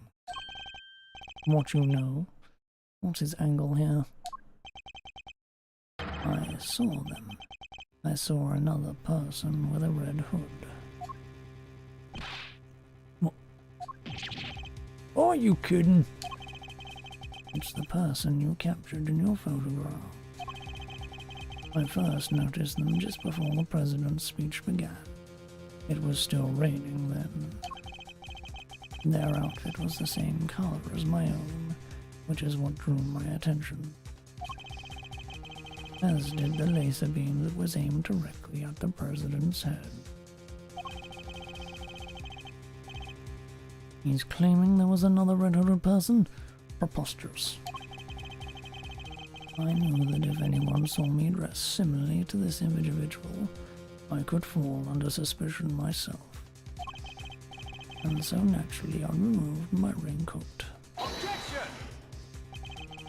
So not only did you see the assassin, but they were wearing the exact same thing as you? How very convenient. I had thought you might find it far-fetched, hence my not mentioning it until now. I know you law enforcement people are very skeptical types. You would never have believed me. Especially not if I had said that the shooter was standing right next to a certain prosecutor. Well, I know you don't mean me. I wasn't even summoned until after the shooting. No, not you, Mr. Edgeworth. Your colleague over there. Huh? Me? Yes. The photograph will prove it, I am sure. You see, right there in front of the person with the red hood. That's me, yes, but what exactly are you saying? What's his endgame here? As I mentioned, I have been following your investigation with some interest, Mr. Edgeworth. And while pondering the details, I noticed something strange. Strange? What exactly? Come now. A man of your talent should be more than capable of spotting a contradiction such as this. I'm afraid I don't follow. This picture shows Chief Prosecutor. This picture shows the Chief Prosecutor, Mr. Payne, and the shooter. But there's nothing weird. But there's nothing weird about that, is there? Think carefully. The picture was taken right in the middle of the President's speech. One of the other pieces of evidence you've gathered is inconsistent with what we see here. I mean, I already know. I saw this ages ago. What is Mr. Doe talking about? What piece of evidence is inconsistent with what's in the picture? Take that! Of course! The tape, it contradicts the photograph. So you have noticed at last. What's he going on about, Mr. Edgeworth? Someone's missing. Someone who should be here. Huh? But who? Oh, indeed. The person who is missing from this photograph is... Tabby Lloyd. Take that!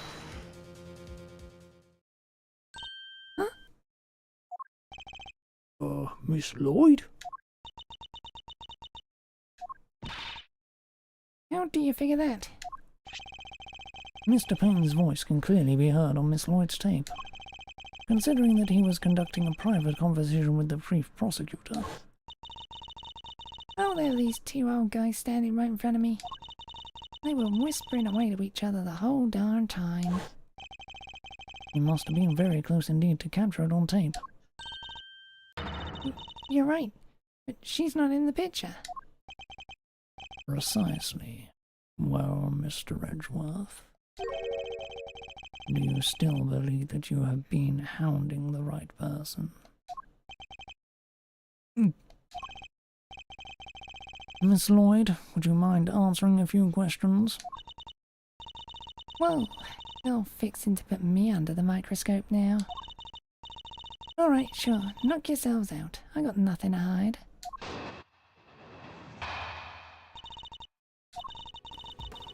It ain't like I was standing still the whole time. Nah, I was running all over, roving reporter style, and that was a big old crowd. Guess the picture must have been taken while I was in one spot, and the tapes from when I was in another. They quit giving me the evil eye. Ain't nothing but misunderstanding. There's no doubt about the voices on the tape. That was Mr. Payne and the Chief Prosecutor, I'm certain of it. Tabby wouldn't lie to us. I know she wouldn't. But if she did, that would mean... She's our pup. Will y'all quit messing with me? As if I could have done a thing like that. Little old me. I might be inclined to believe you if your testimony didn't contain a glaring inconsistency. It does. Thought it was pretty good. Seems I have no choice but to present her with the evidence and expose the contradiction.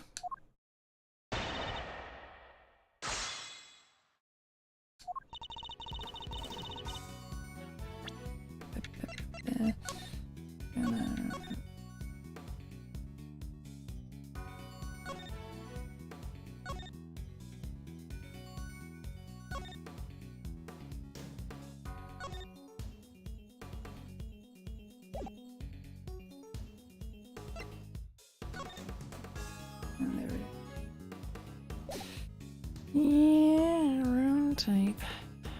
Man. Hold it! Why would you be moving around if your main aim was to record the president's speech? What now? How do you mean? Surely the speech would have been best recorded from a single consistent position. Well, see, that is, oh yeah, ambience. That's the word I was looking for. Gotta capture the ambience. I'll put that electric atmosphere down in print if I don't have a bunch of it on tape for inspiration. Surely all you achieved was to fill the tape with unwanted background noise.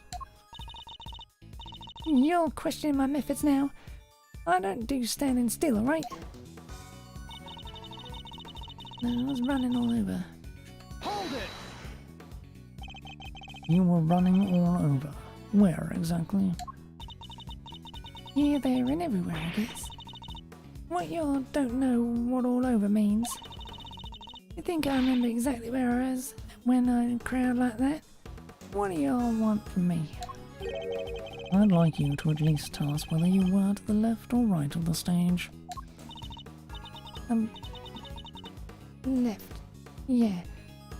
Left, I think. The suspect in this The suspect in the picture was on the left-hand side too. Coincidence.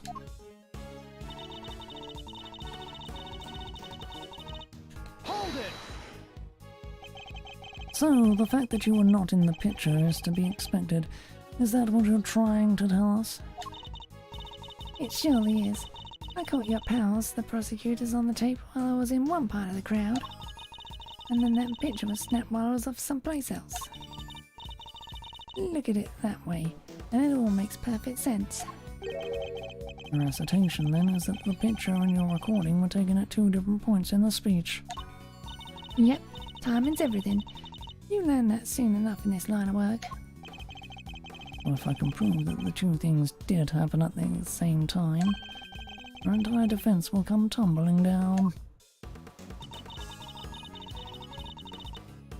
Hold it! Evil Eye, are you suggesting that I might be attempting to intimidate a witness? Nah, I'm just suggesting that you lighten up a little. Round that way too long and it'll stick. Ain't nothing so bad that a little smile can't make it better, wouldn't you say, Ruffles? I'm investigating the shooting of the president, Miss Lloyd. A smile is highly unlikely to help with that. So proclaimed the prosecutor, all while beaming from ear to ear. Paragraph ends. Perhaps what I ought to do is deploy my even evil eye on her next time. I just can't get a read on her. I don't feel like she's hiding anything super bad either. I agree that she doesn't seem to be ill-intentioned. Who knows if that means something much worse is lying just underneath. Regardless, we must put our immediate impressions... Yeah, we must put aside our immediate impressions. Her actions are on the record. And I have proof that contradicts her testimony.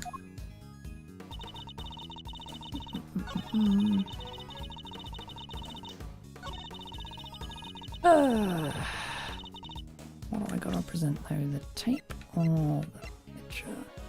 Objection!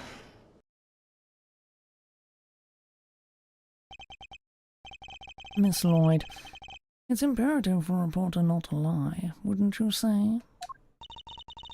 You're dang right it is, and I don't lie. And yet, the photograph and the recording were definitely taken at the same time. What? You can't prove that. Oh, but I can. The evidence is right here in these pictures.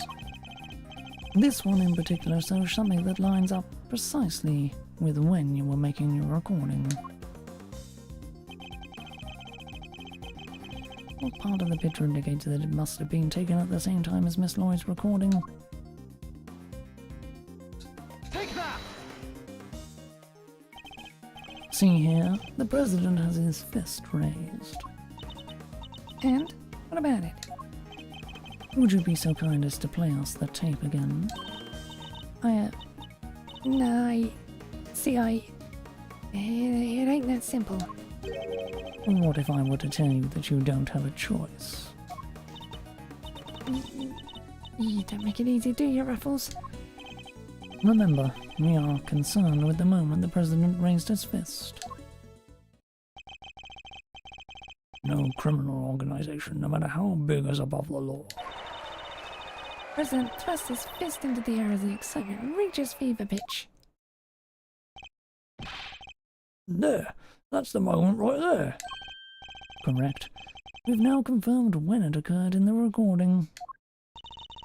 Which means Tabby should be in the picture too.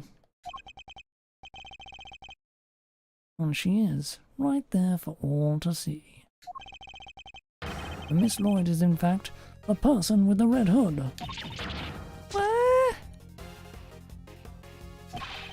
Oh, so you're a shooter, huh? No. I don't even own a jacket like that. That's right. From everything we know, the owner of the red raincoat is. You've already proven that the raincoat belongs to Mr. Doe. You, Miss Lloyd, were wearing something else. Something that also happened to have a red hood. So, there were two people with red hoods all along. Indeed. Mr. Doe's last statement was true. Wait, but we only found one raincoat. Where's the other one? Our ice cream seller never mentioned a raincoat, only a red hood. So tell us about your jacket again, Miss Lloyd. Huh? This whole thing? Well, it's the best thing. Well, the best thing about it, like I said, is that if you get mud and such on it, it's reversible, see? So you just turn it inside out. Yeah! Just as I thought. The inside of the hood, it's red. That's right, and when the incident occurred, that's the side of the hood that was visible. Well, what's going on here? What were you really up to, huh, pal?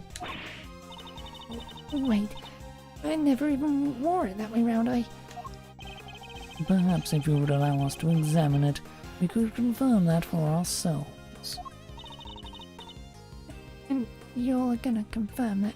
How exactly? It was raining right up until the President's speech, correct? That much has been established already. And as you yourself said... Heck, I don't use neither. Come rain, sleet, snow or shine. A trusty Parker every time. If you haven't reversed your parka since the rain, then the inside should be dry. Wait a sec now. I got this big old backpack on, you see? So I can't take off my jacket. Yeah. Maybe I could show you some other time, eh? Well, you think an excuse that week is gonna wash with Mr. Edgeworth?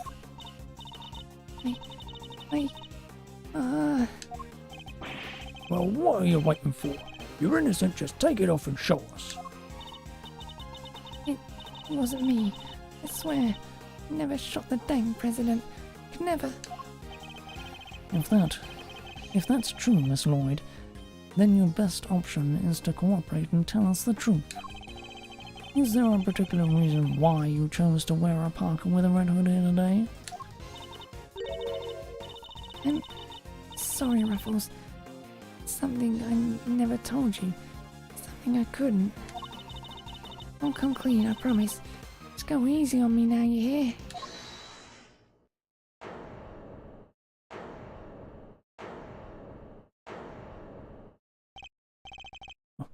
Who said that?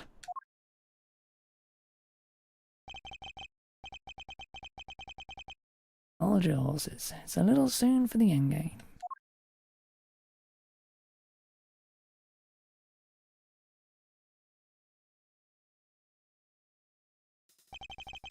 That goes for you too, Mr. Prosecutor. You lost this one the moment you made your opening move. And that's one of the men from King's photograph. Guess I'd better introduce myself.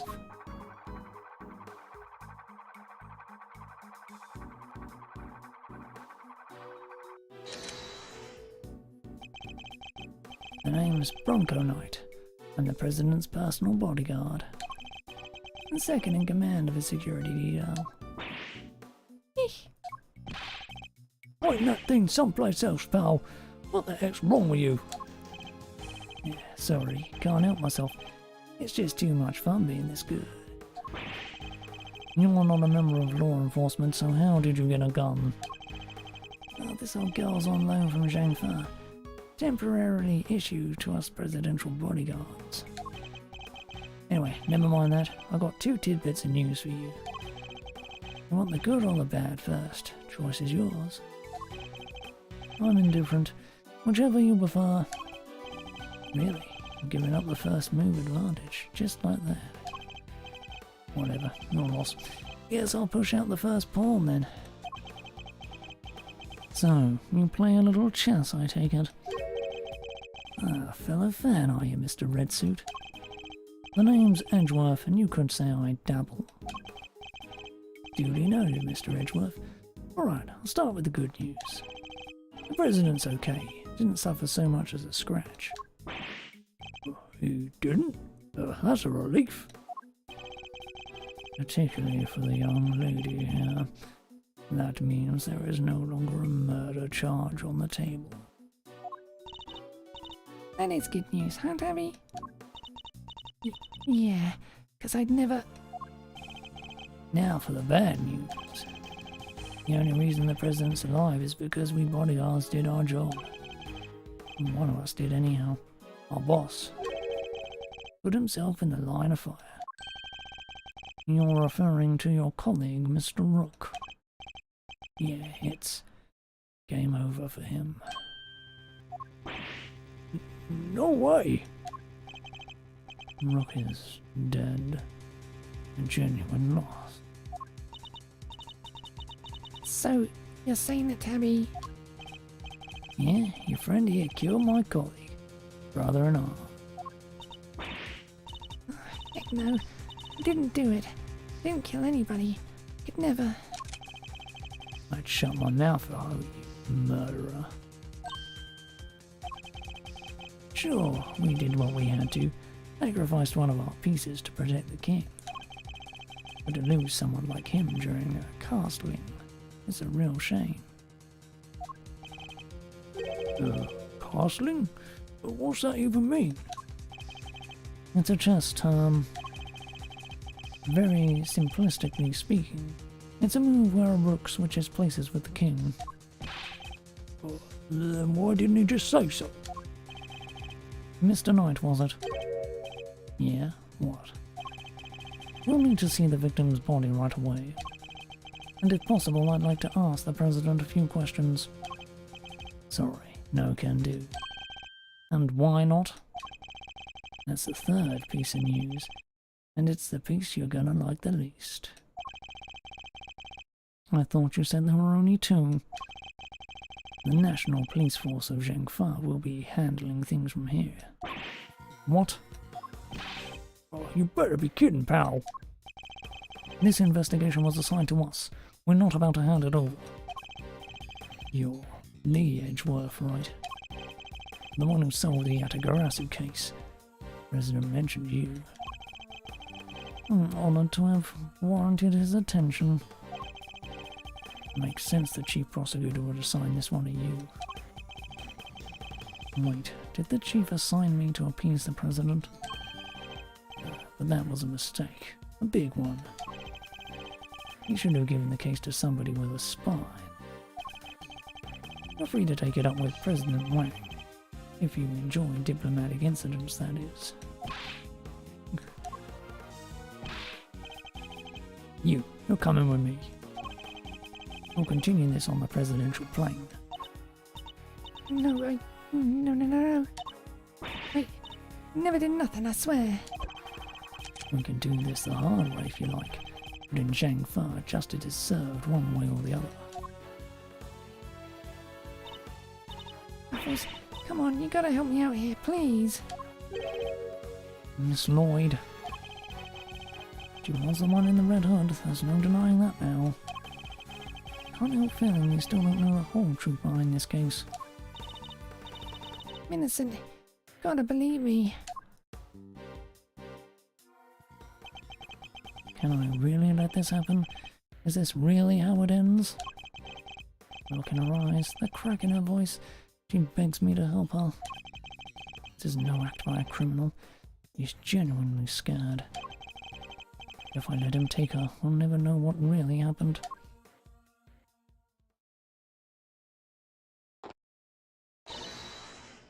Eek! Huh? What the?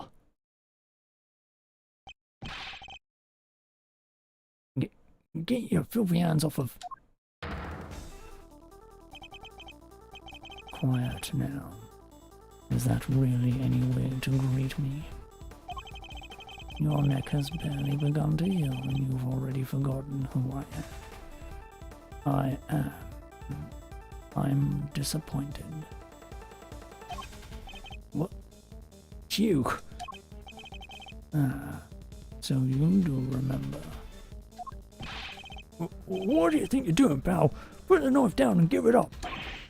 You've got some nerve putting a stunt like this in front of a bunch of police officers. Don't even think about it. You don't stand a chance against this guy. Who are you really, Mr. Doe?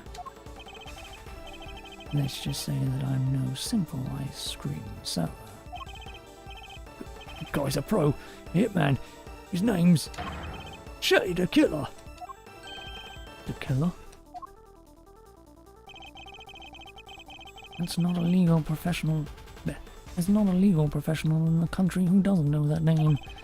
An assassin capable of taking down any target, any place, any time. This isn't the first time our paths have crossed. It's been too long, Mr. Edgeworth. But of course, this is the first time we've met face to face. You're the assassin we've been looking for. In a sense, yeah. A certain someone did indeed hire me to carry out a contract.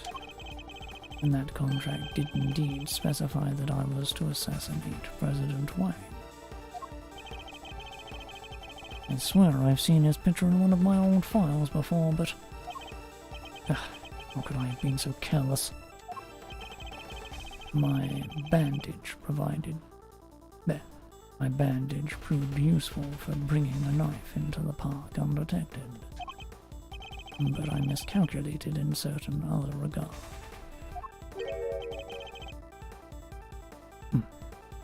You didn't bring a gun?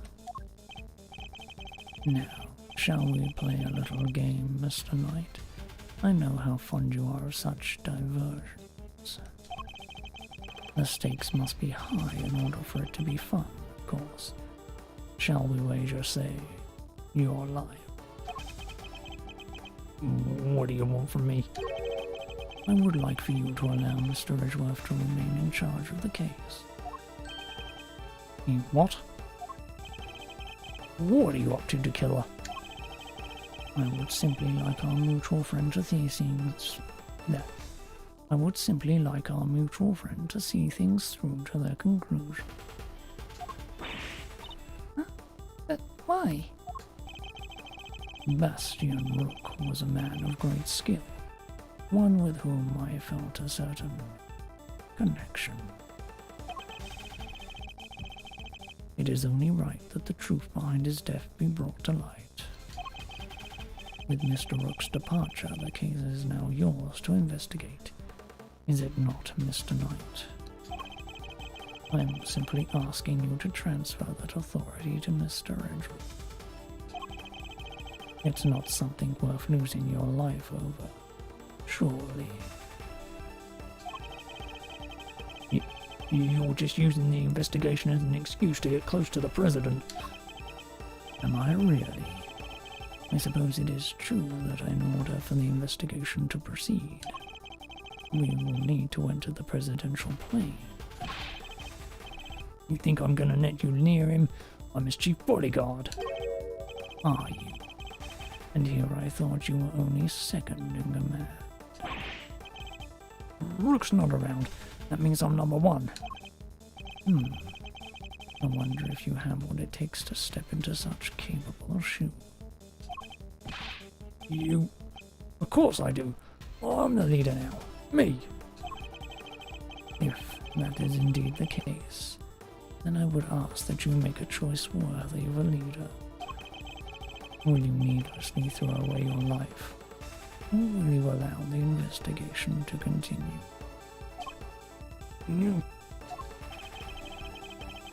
Is he really doing this to gain access to the president? Does he even need to? What is he plotting? You have no objections, I trust, Mr. Edgeworth. Come, let us continue the investigation. What do we do, sir? It would seem we have little choice but to do as we're told. That said, listen, detective, and listen well.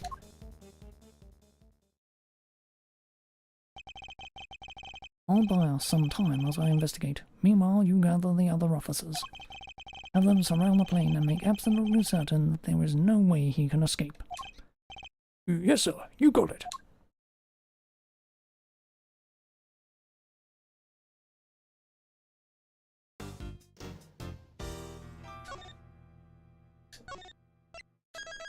Oh, my throat. Oh, my god, it has been a long ass time since I've done fucking voice acting. Yeah. Right. I am going to stop there for now then. I need to get my voice back up to full freaking strength before I go long sessions. So, that will be all for now, and we'll continue this tomorrow. For now,